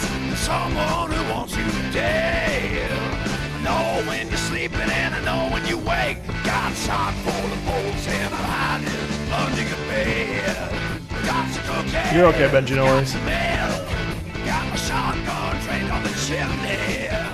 You stole my woman and all I want for Christmas is to kick your ass. All I want for Christmas is to kick your ass.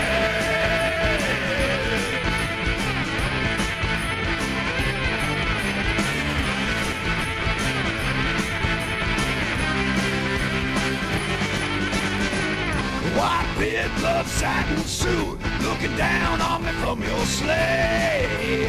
All I wanted was my blue-eyed babe, but with the sack and his grin, he winked and they rolled away. Got your cookies, got your milk, got my pit bull chained to the chimney. You stole my woman and all I want for Christmas is to kick your ass. All I want for Christmas is to kick your ass.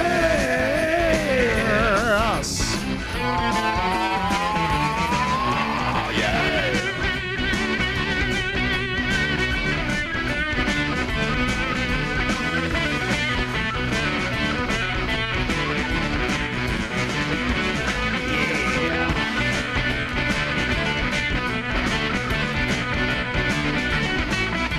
Last surprise? No. Nope. Got a list, I checked it once. No need to check it twice. All I know is tonight I'm gonna pound you. Take my woman and you're gonna pay the price. Like the ghost of Christmas present. You're the ghost of Christmas past. You sold my woman and all I want for Christmas is to kick your ass. All I want for Christmas is to kick your ass. All I want for Christmas is to kick your ass. All I want for Christmas is to kick your ass. All I want for Christmas. All I want for Christmas. All I want for Christmas.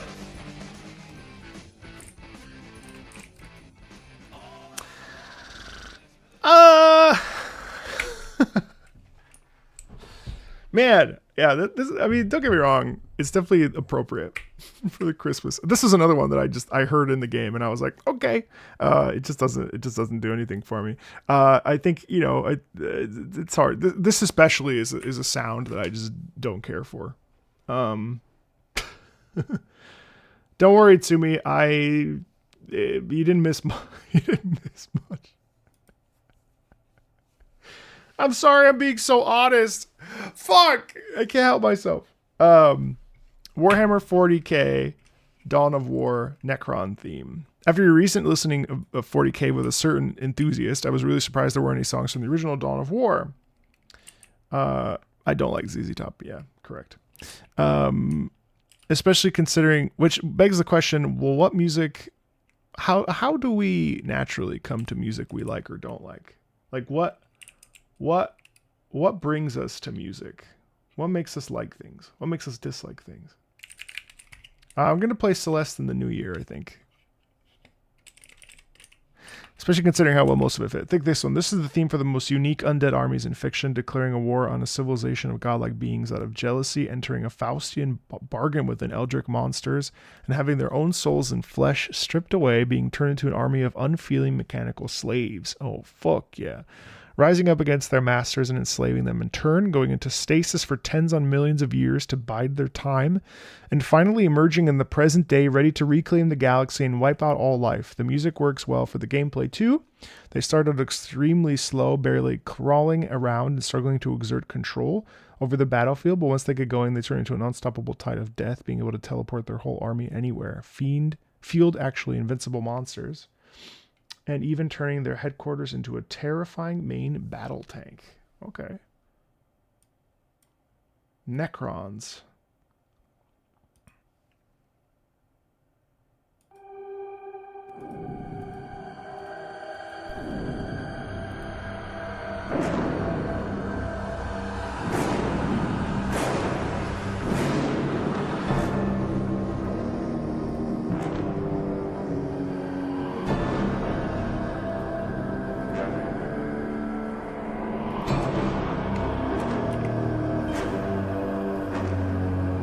You can hear how terrifying they are.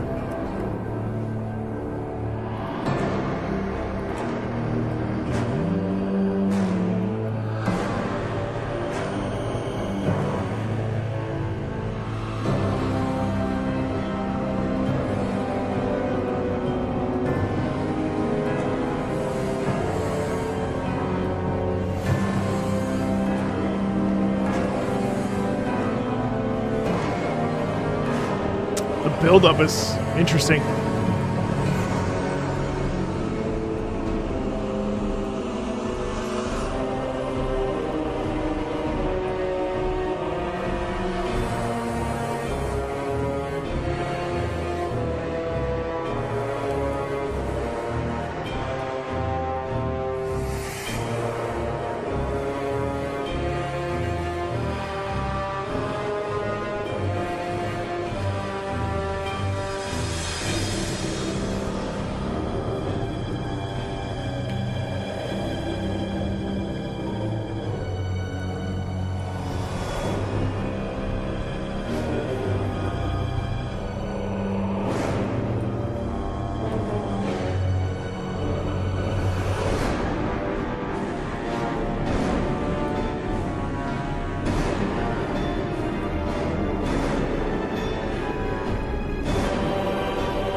Wow.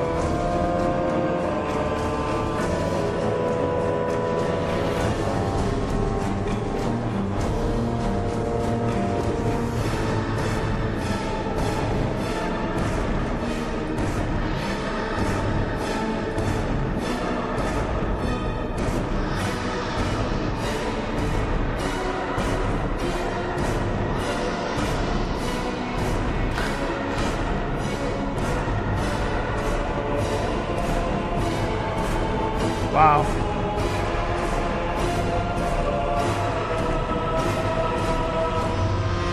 That's vicious. That's amazing.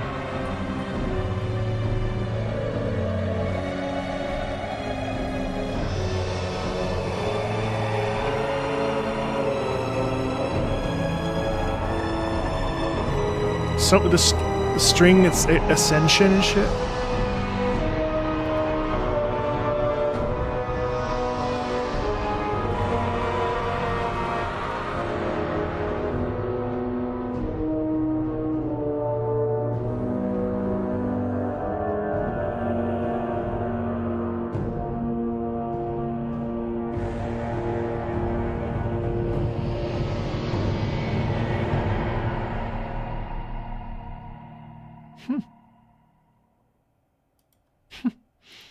Yeah, I mean, it's crazy how like that is a piece that is so overwhelming and full of tension and fear and I think it does a great job of showcasing what the Necrons are like and like the sort of consumption and intensity of it. It's very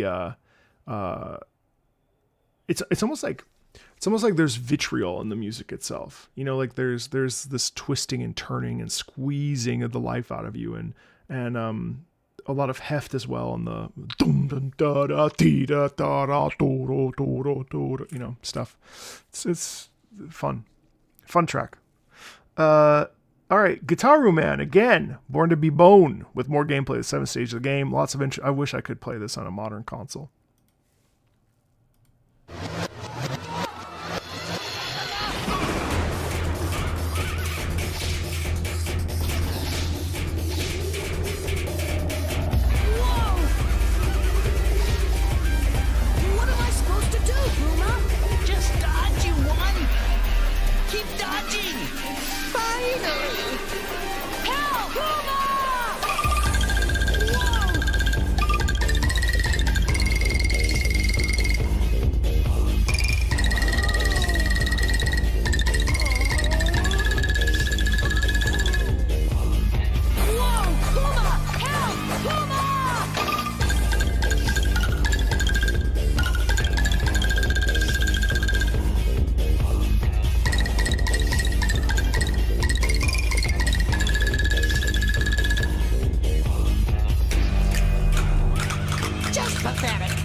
That's so hard on controller. What the fuck? How the fuck are you supposed to do this on controller? Sorry for the wait, you won. Puma, guitar.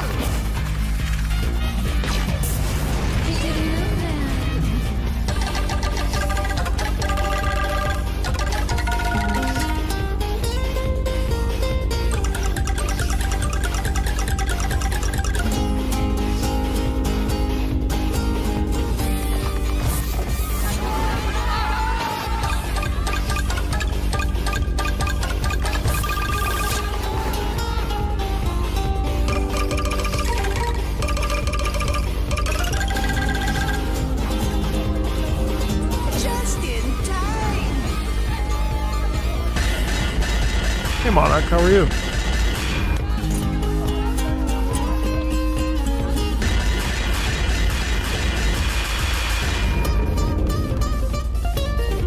Holy shit.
hurts my ears.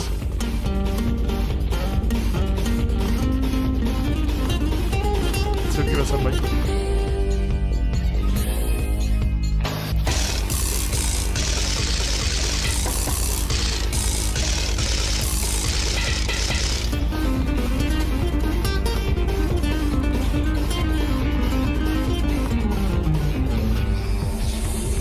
Go for their weak spots.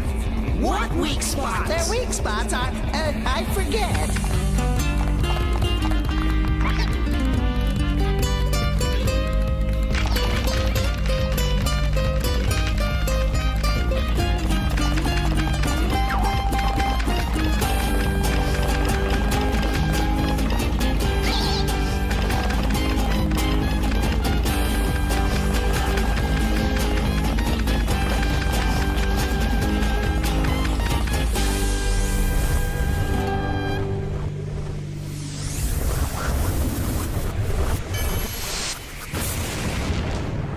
Holy shit. What the fuck? You won. I'm sorry I worried you. Hey Bear, how are you? But hey, you did pretty well all by yourself, didn't you? Yeah, I did. You You win. I forgot about that. Yeah, that's pretty dope. I mean, God, more of that, please. I mean, that one kind of hurt my ears, but I love that. That was awesome. God, that was so cool. I am Setsuna, Tender Glow. This is an interesting one for me. I have played this game on 100% completion and fucking hate it. Hyperbole. However, I think the OST is excellent, mostly focusing on the piano with a few exceptions. The game to me is a mix of Chrono Trigger and FF10, which sounds amazing, but it fails to really live up to either. I really tried to like this game when I first played it almost 5 years ago. I'm going to be giving it another shot soon to see if my opinion has changed. Wow, that's commitment. Did y'all scream and cry the way I did during the recent AC8 announcement?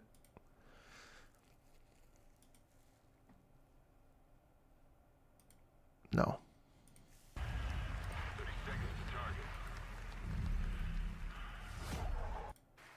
Mads Mikkelsen?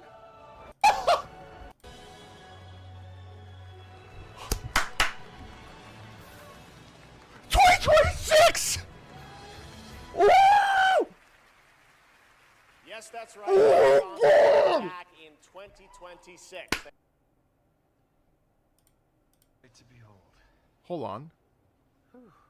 It's all over. The last lands of the FCU. The Federation of Central Asia. Ah!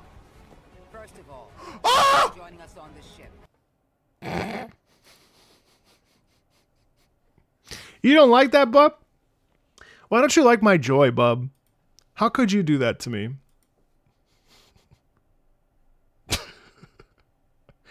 It's the year of Ace Combat, bub. Give me this one. I haven't had a game from Ace Combat in like 6 years, 7 years.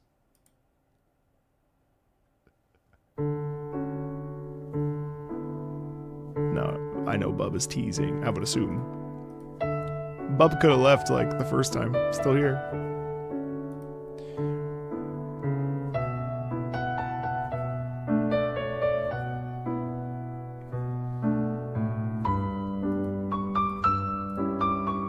That's lovely.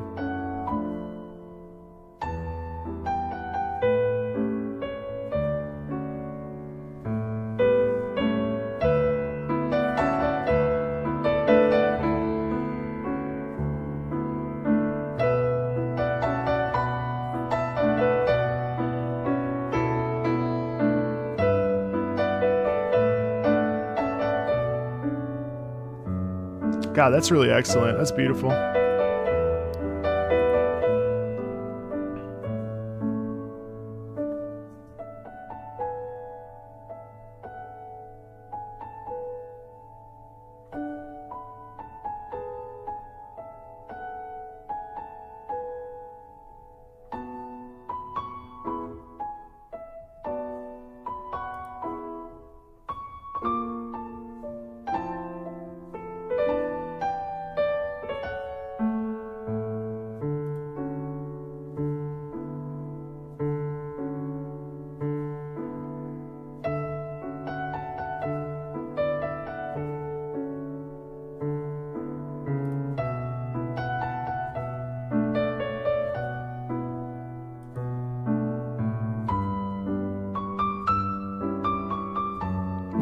That's excellent. That's so beautiful. I suppose it's simple, isn't it? It's I don't know that this would necessarily. I mean, that's so lovely.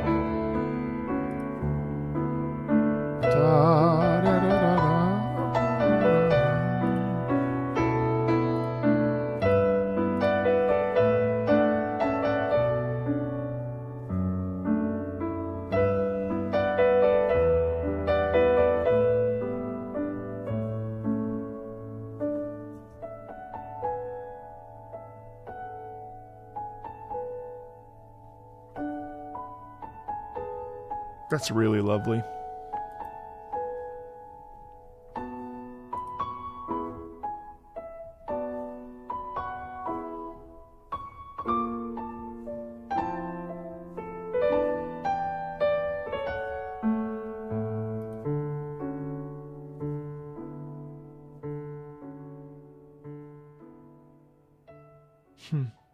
I thought that was so simple and so beautiful. I really like that piece.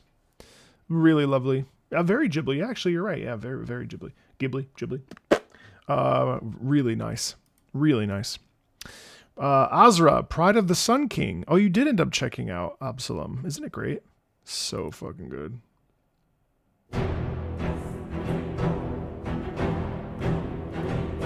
Sorry, bub.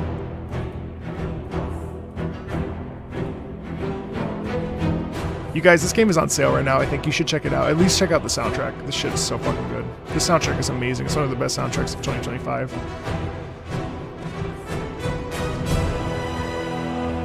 If I wasn't so toasted, I would do my 2025 in review, but I need my 2 weeks off.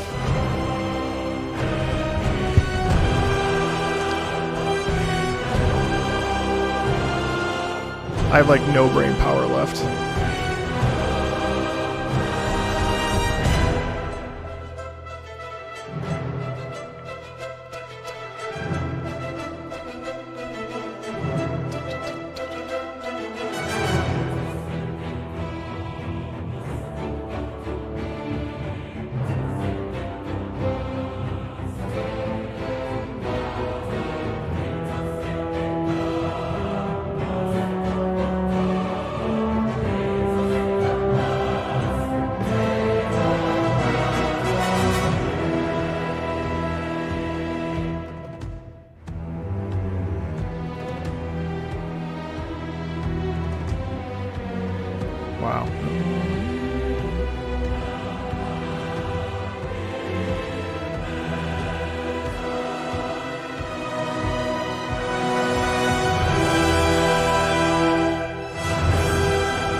Love this. Yes, this is Gareth Coker, yes.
You never played a beat 'em up genre? I mean, I haven't played a beat 'em up in forever, but honestly, Absalom and a roguelike is so cool.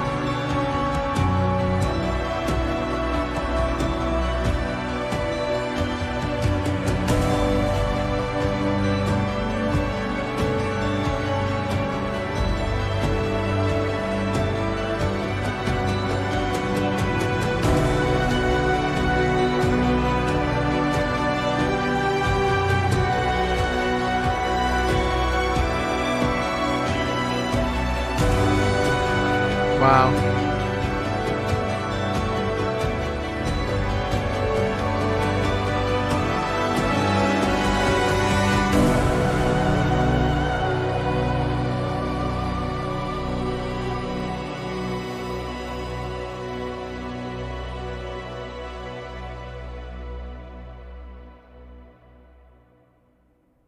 Yeah. That's excellent. That's really excellent. Yeah, really, really. It's just something. I mean, the whole soundtrack is so good. It's easily one of my favorite soundtracks of the year. Easily one of my favorite soundtracks of the year. Can't recommend it to you enough. Symphony of Boreal Wind. Oh, I just love this piece so much. This is one of the best symphonic classical pieces I've ever heard, and I still listen to this. Yeah, oh my god, this is truly one of the most magnificent pieces of music I've ever heard. Don't get me wrong. I mean, I think Genshin's direction with the new music is fine, and it's good. But you know, the Genshin community will take a big fat dookie on me whenever I say this. But I really do think that Yupeng Chen really, you know, you can twist the words around all you want, but at the end of the day, like, I still think that the reason why Genshin partially is so successful is because of the foundation that Yupeng Chen left and created. And while the new stuff is good, and there are plenty of pieces that he didn't write that are also good, to me, this is like the peak of this game and what made it so incredible. You know, is it still good now? Of course. Is it as good as this? No. Hey, Sir Brooke, what's up? This was why I even got started even talking about Genshin music.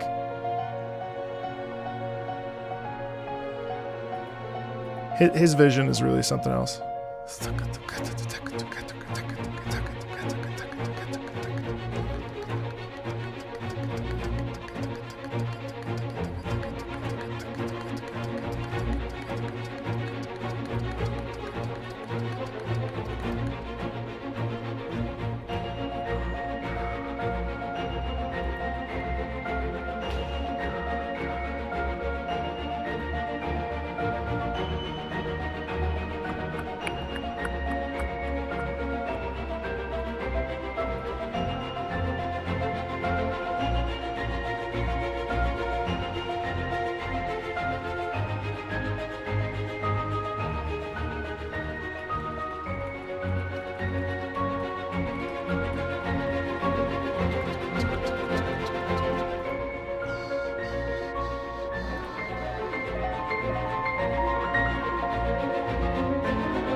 Hey, Himizu, thank you, Himizu.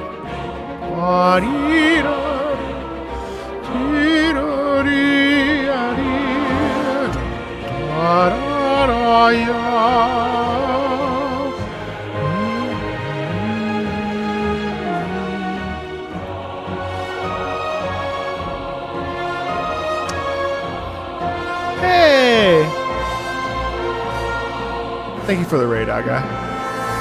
Agik, thank you for the raid.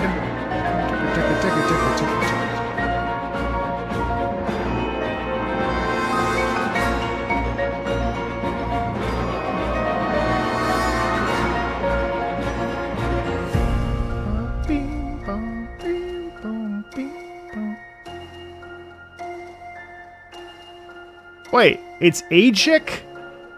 This entire time I've been saying Agek. Ah! And we got a YouTube raid? What? I forget there's YouTube raids. Nah, I'm gonna keep it Agek, sorry. Oh, it's also you on YouTube? How do you do both? I don't know. Ajek? Oh, I can't do that. It's like saying bruschetta. I'm not doing that. Bruschetta. How do you send both over?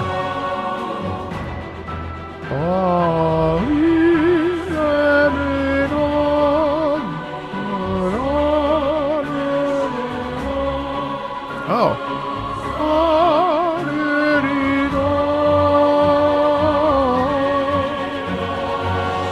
You show me later, yep. Bum, bum, bum, ba-dee-da-dee.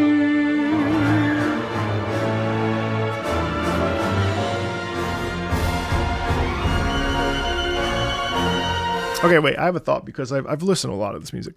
And my thought is, one of the things that I think made Yupeng Chen's music stand out, now obviously D'Arcangelo Chen is another one that also has his music that really stands out. And I think the reason why they stand out is that they feel like complete, fully finished pieces. I think one of the things that I've sort of now, okay, to be fair, I haven't listened to everything. Certainly haven't listened to Node Cry music at all, actually. But one of the things that stands out to me about this particular piece, and a lot of the pieces that, I mean, the weekly boss themes are always more complete than the rest of the soundtrack, but they're like fully complete pieces of work that have a beginning, a middle, and an end. And sometimes with all video game music, not specifically Genshin, there's a tendency to create structures that really kind of just are kind of there. They're in the background. And while they are still beautiful, and that's the thing, like, the pieces are still good. I got into some flack because I said that some of the music from Not Alone was shallow. Shallow was the wrong word, but what I was intending when I was saying that was essentially that the pieces are good, but they don't necessarily have a beginning and a middle and end and take us on a musical journey. They're beautiful, they're nice, but that's the thing that they are. That's the package. They are nice, right? And so with a piece like this, here we have a distinctive middle, beginning, and end that also builds and leads to a climax. So like a full, complete piece of music where you could put it on a concert hall. Now, obviously, you can put Genshin's music on a concert hall because I've been to the concerts myself and I've seen it. But this is the kind of stuff that when I invite classical musicians onto the channel, they listen to video game music. Their biggest complaint is that there's not a journey per se. Like a beautiful, okay, as an example, Xenoblade Chronicles main theme, gorgeous, right? However, Xenoblade Chronicles main theme isn't necessarily a piece that does much. It's emotional, yes. It takes us on a journey, yes. But it isn't in the same way that like a classical piece is. Not that we should compare them directly because they're all music ultimately. But this serves as a single standout piece, you know? And again, that's fine in the context of gaming, but when we think about the bigger picture and like programming and all that other stuff, that's something that comes to mind with folks, you know.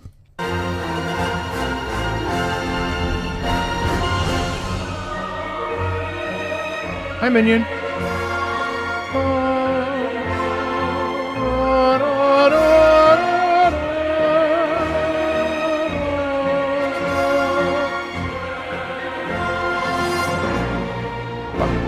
Ba ba ba ba ba da da ba ba da da ba ba ba ba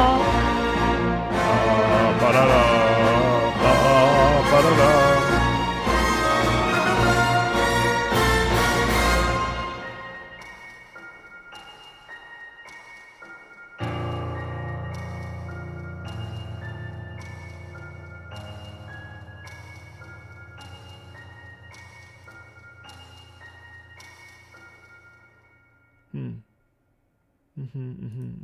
It's beautiful. I mean, it's just such an excellent piece, and I never get tired of listening to it.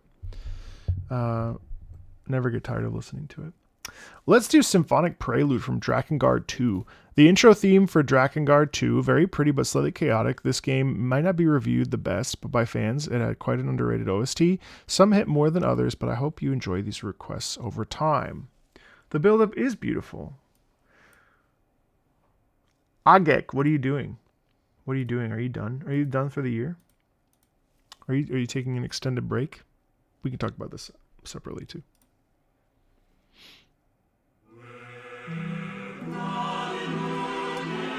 What the fuck?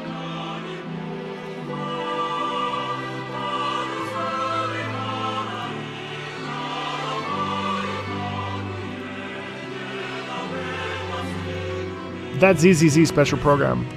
I re-downloaded.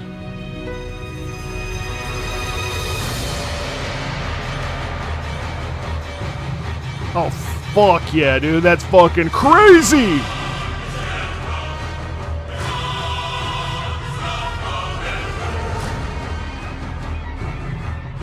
Whoa!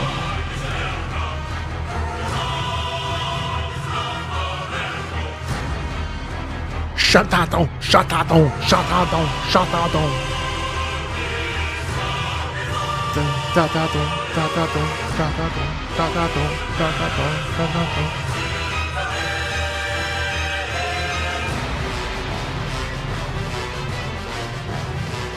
Ba ba ba ba ba.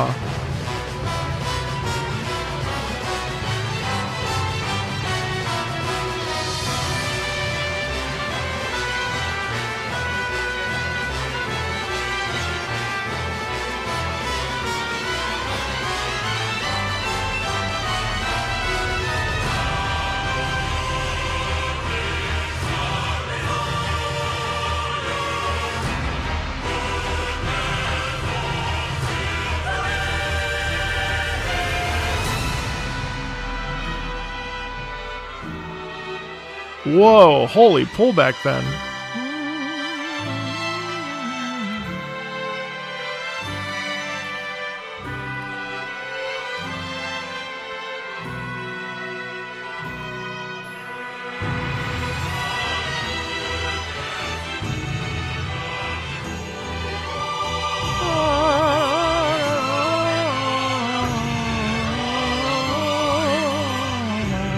Wow.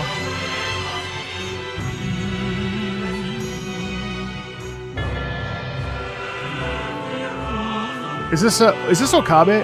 Is this Keiichi Okabe?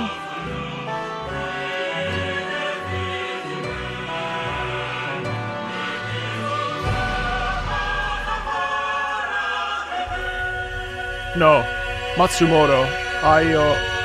Aoi Yoshiki. Bam bam bing bam bam bam. Ba-da-da-ding dong ding dong ding dong.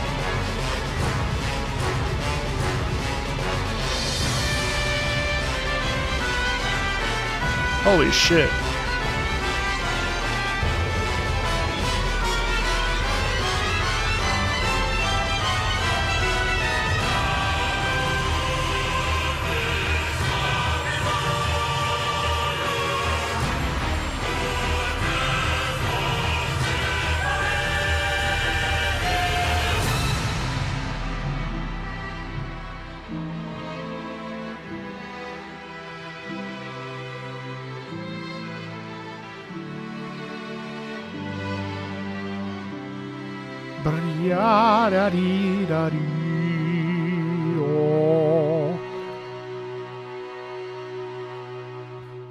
Holy God, that was incredible. What the fuck?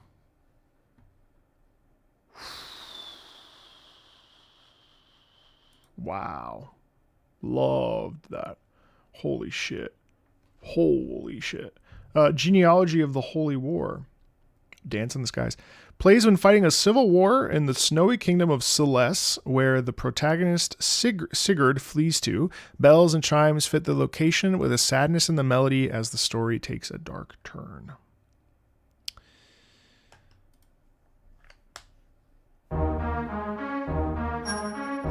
Oh, retro. Okay.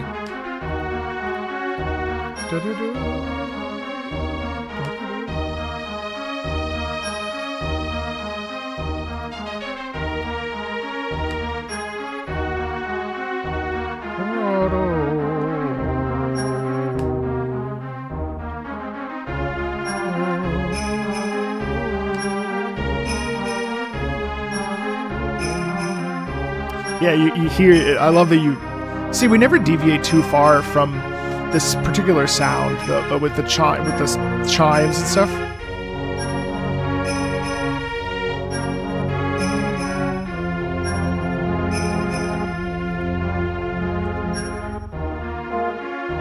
Pop, oh, pop, pop, pop, pop, pop.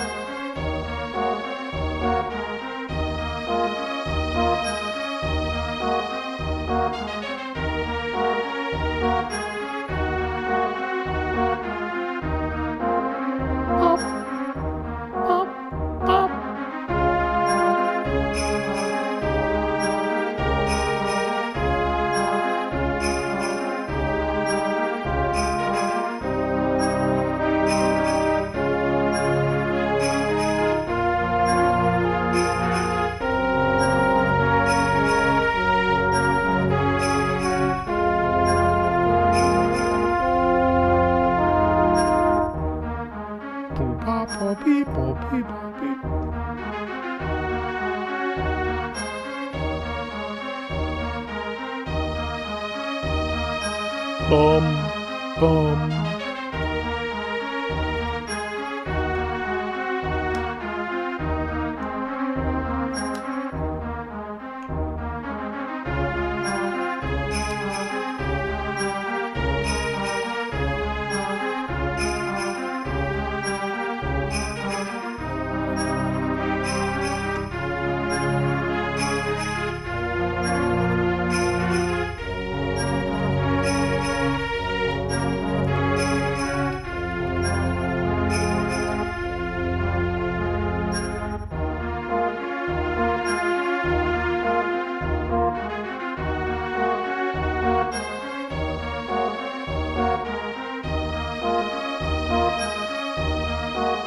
Yeah, you know, it's interesting because the piece, there's a lot of drive in it. There's a lot of forward momentum. There's a lot of sort of push. And I like how it's kind of like it's interesting. There's a lot of gaps in that. So it looks like you're like looking around and looking, you're like looking at the dew on a, it reminds me of, there's a scene in Lord of the Rings. Is it? Where there's like fresh snow on the ground and there's a little like droplet of water and you look at it and then you see the reflect. I don't remember, but in any case, like that's what it feels like. It feels like trudging through this like heavy snow, or I mean, it's called Dance in the Sky. So even just the idea of like flying and like tending to an airship or something, there's a real sound of like movement in that, obviously because of the rhythm. Ba ba ba ba ba. Right? It's excellent though. It's really nice. Snowy Kingdom of Celeste. Bells and chimes fit the location with a sadness in the melody as the story takes a dark turn. Yeah. Yeah, I mean, you really hear that. That's really nice. It is Celeste's map theme. Yep. Don't be too impressed. That was literally in the description I read. No, it's okay. It literally was written for me. Memento Mori Rustica. Oh, this is the Japanese version of the song we heard earlier. I know someone already suggested, or I'll let you be proud. I know someone already suggested the same song up there, but I really like the song and I genuinely think the Japanese singer did a better job, and I wish you can experience the best version of it. Would like to see some comparison if you want. There's always English subtitles in the JP if needed.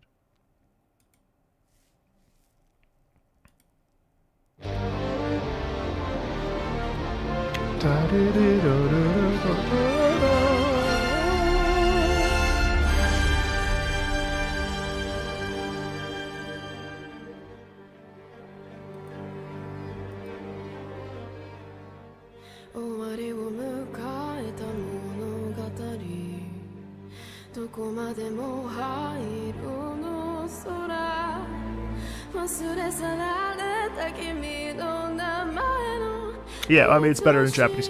It's better in Japanese. don't get me wrong. The English, I remember this because I remember being like, oh, that's nice. The goodbye, Siren. Happy holidays. Happy New Year. Where's Memento Mori? Memento Mori. Yeah, right here. Yeah.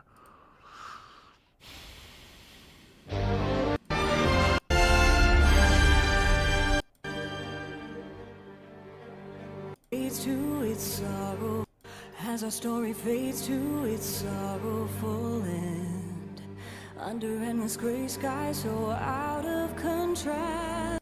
Well, yeah, okay, hold on.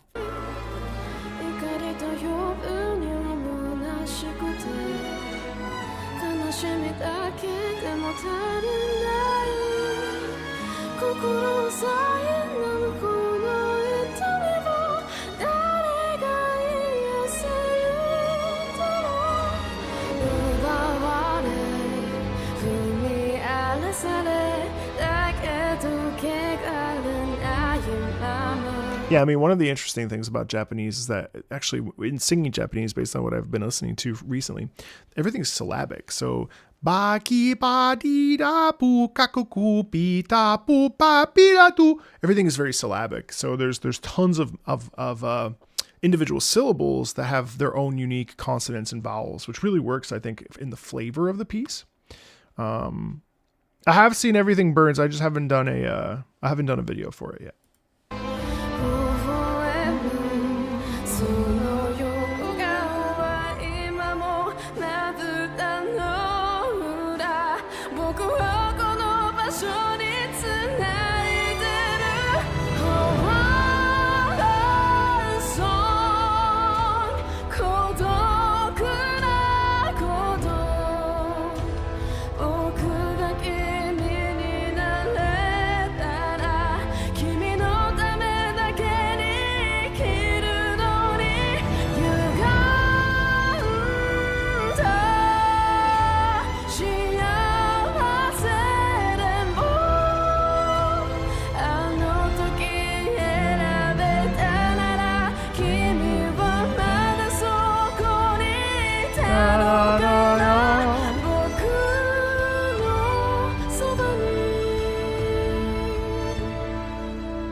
I do, I really like this song.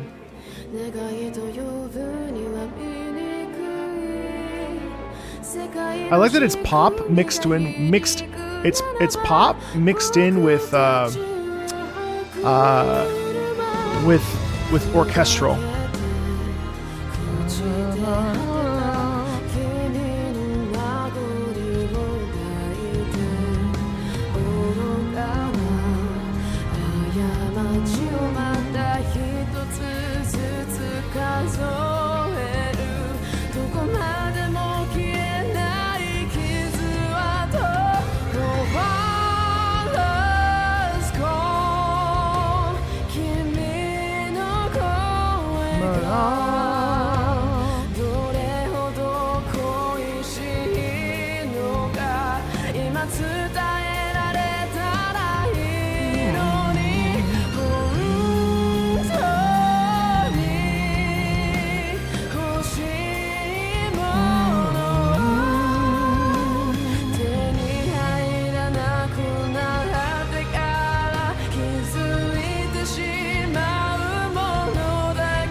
So cool. It's such a great song. Jesus, what an awesome piece. I really like the Japanese version very much. It's excellent. What a great piece. Really just nice. I really like that. Learn Japanese to survive. Hiragana battle. A hero's return. Merry Christmas, Hanukkah, Kwanzaa, and Happy New Year, everyone. This is a song that plays when you start and end your journey in Hiragana battle. The first in the Learn to Japanese to Survive game series. I thought this sounded like a holiday kind of song, especially with how bells are used in it, so I thought it was appropriate for this month. See you in 2026, where I'll be sure for every month to have a banger shared by me. Okay. Hey, Golden Drive, happy Friday. The fade in, fade out is normal? Okay.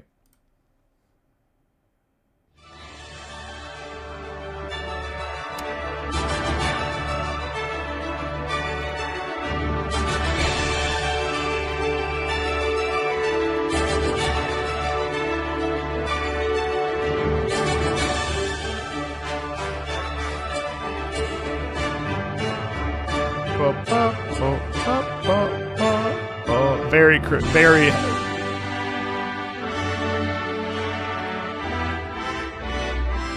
Might as well be a Christmas Carol, what?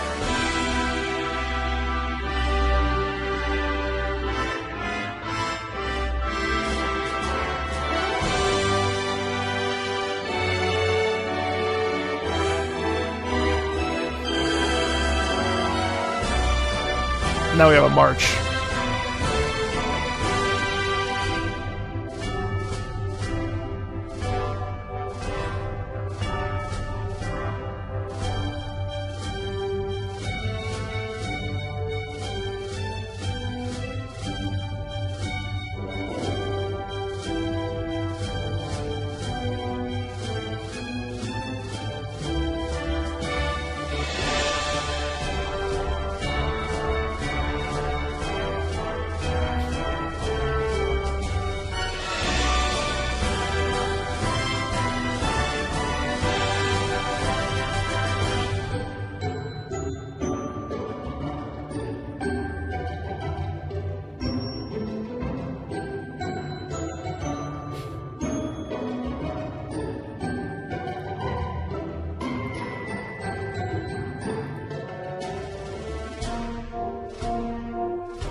Ba, ba, ba, ba.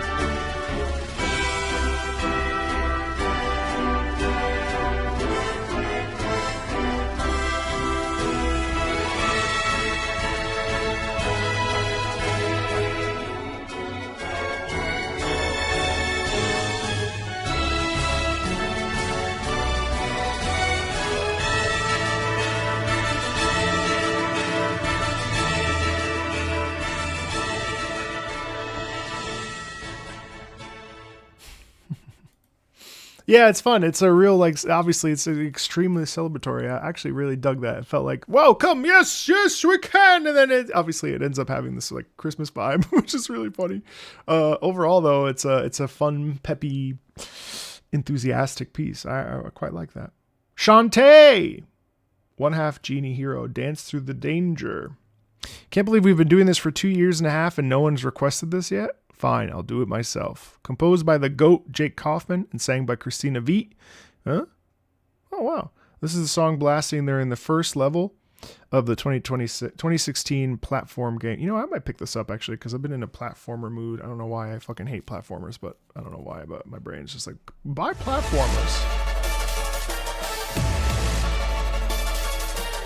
What?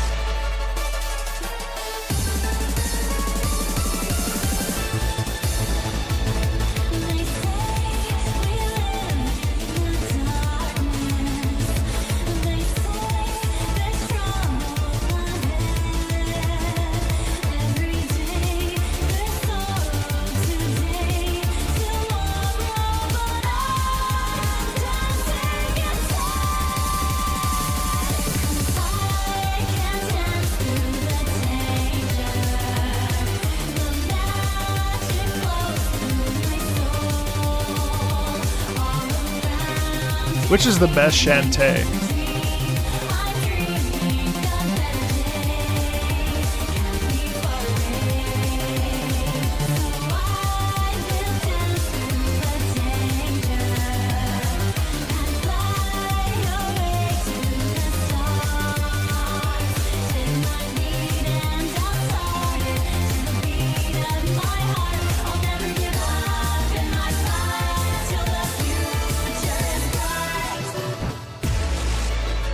Seven Sirens is on sale.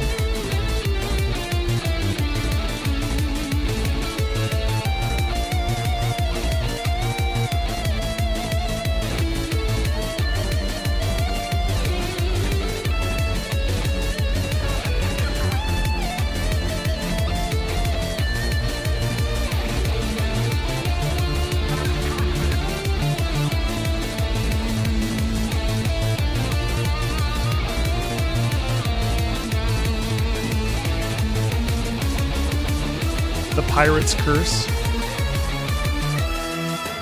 Oh, the retro looking one.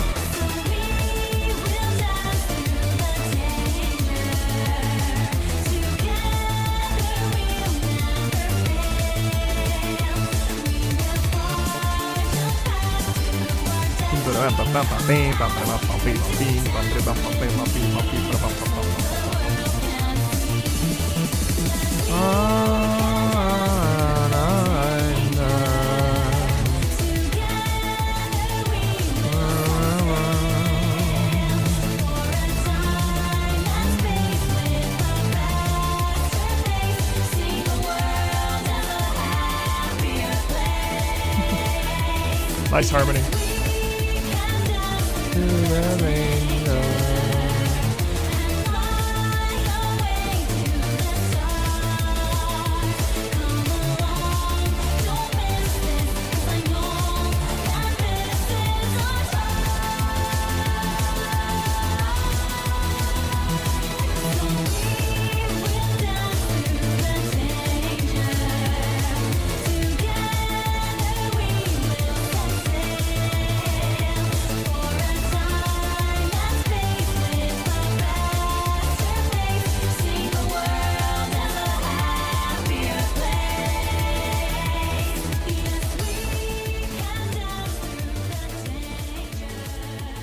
I just love the enthusiasm and the energy in that piece. It's so much fun. I mean, would I listen to that all day? No. But you know, obviously it's extremely enthusiastic. Bobby will dance through the danger. Let's go. So I think it was charming in that way. Yeah, it was nice. Nice little piece. Duel with Grandia 1. Duel with Gadwin. I mean, there clearly hasn't been enough love for Grandia. That's actually true. Hence, the only track I could think of right now can only be Justin's epic but doomed duel with Gadwin. Despite its age, this track has stuck with me through the years.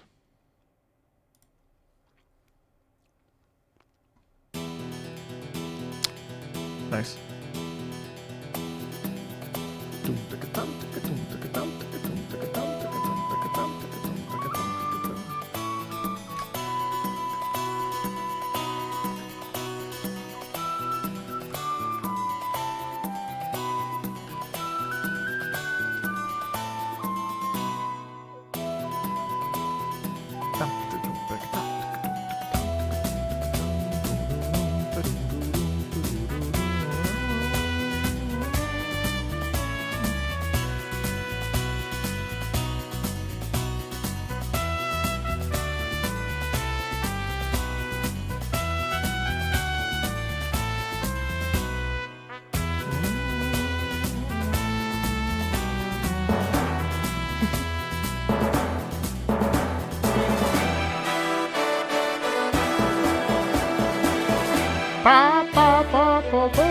I like that. It's so much fun.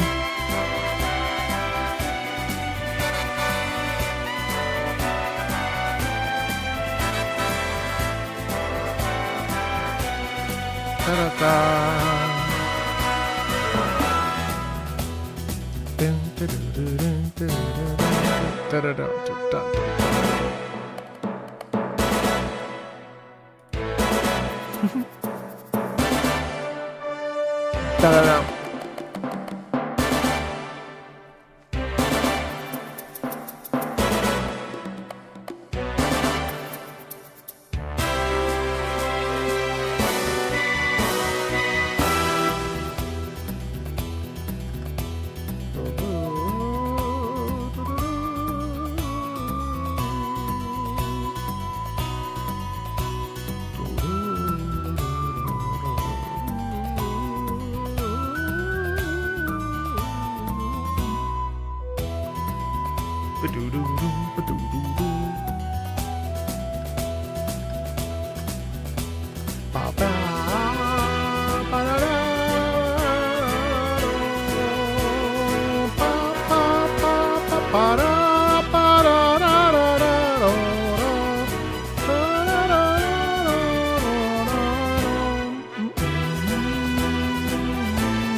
Very, yeah, Ennio Morricone all day.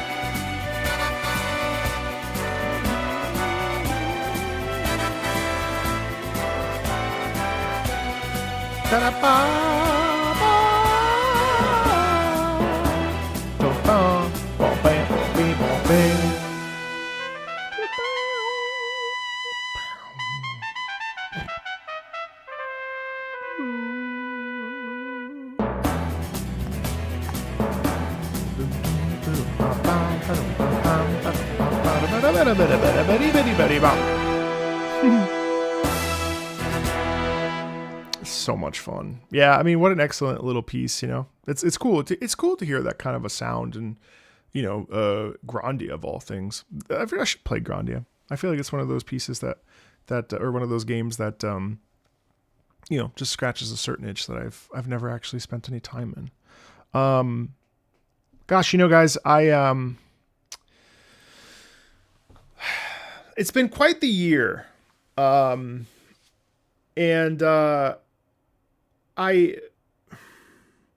it's trite, but thank you.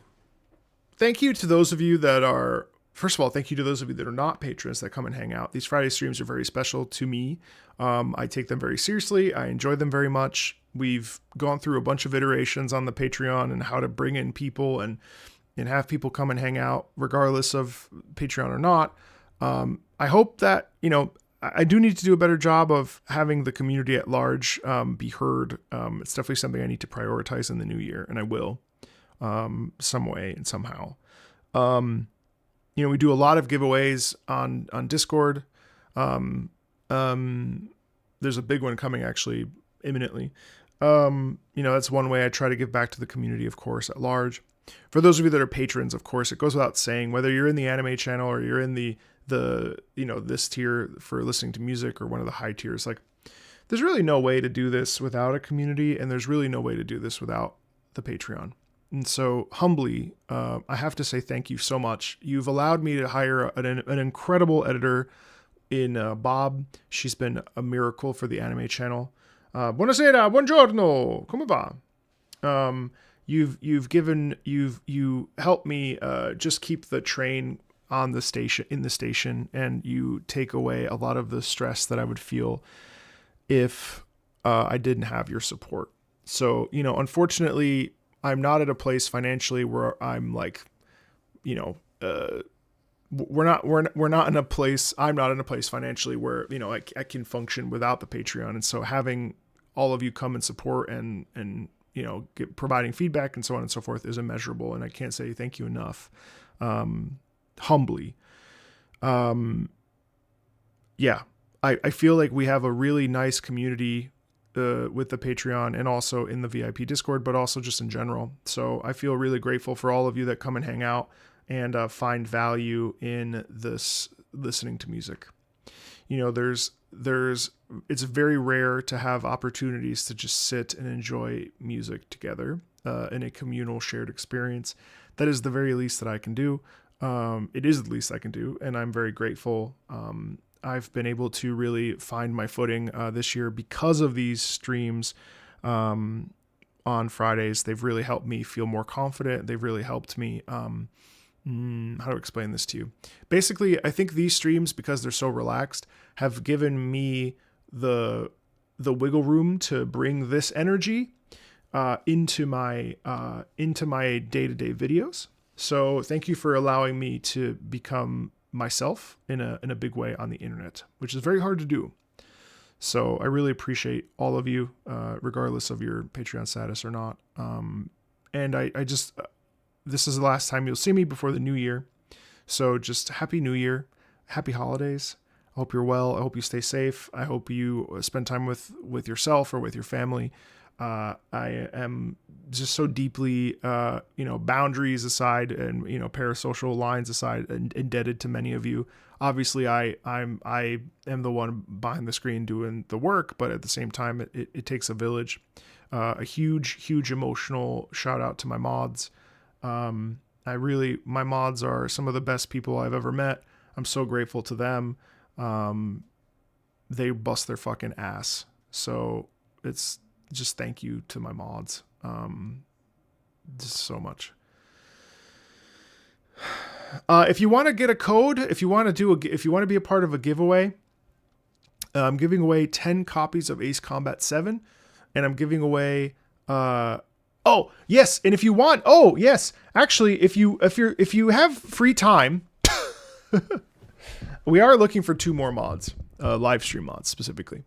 So if that's something that you would like to be a part of, hop into the Discord and just make a ticket. We're really looking for 2 mods to really make the flow of our live streams a little bit easier on my current mods.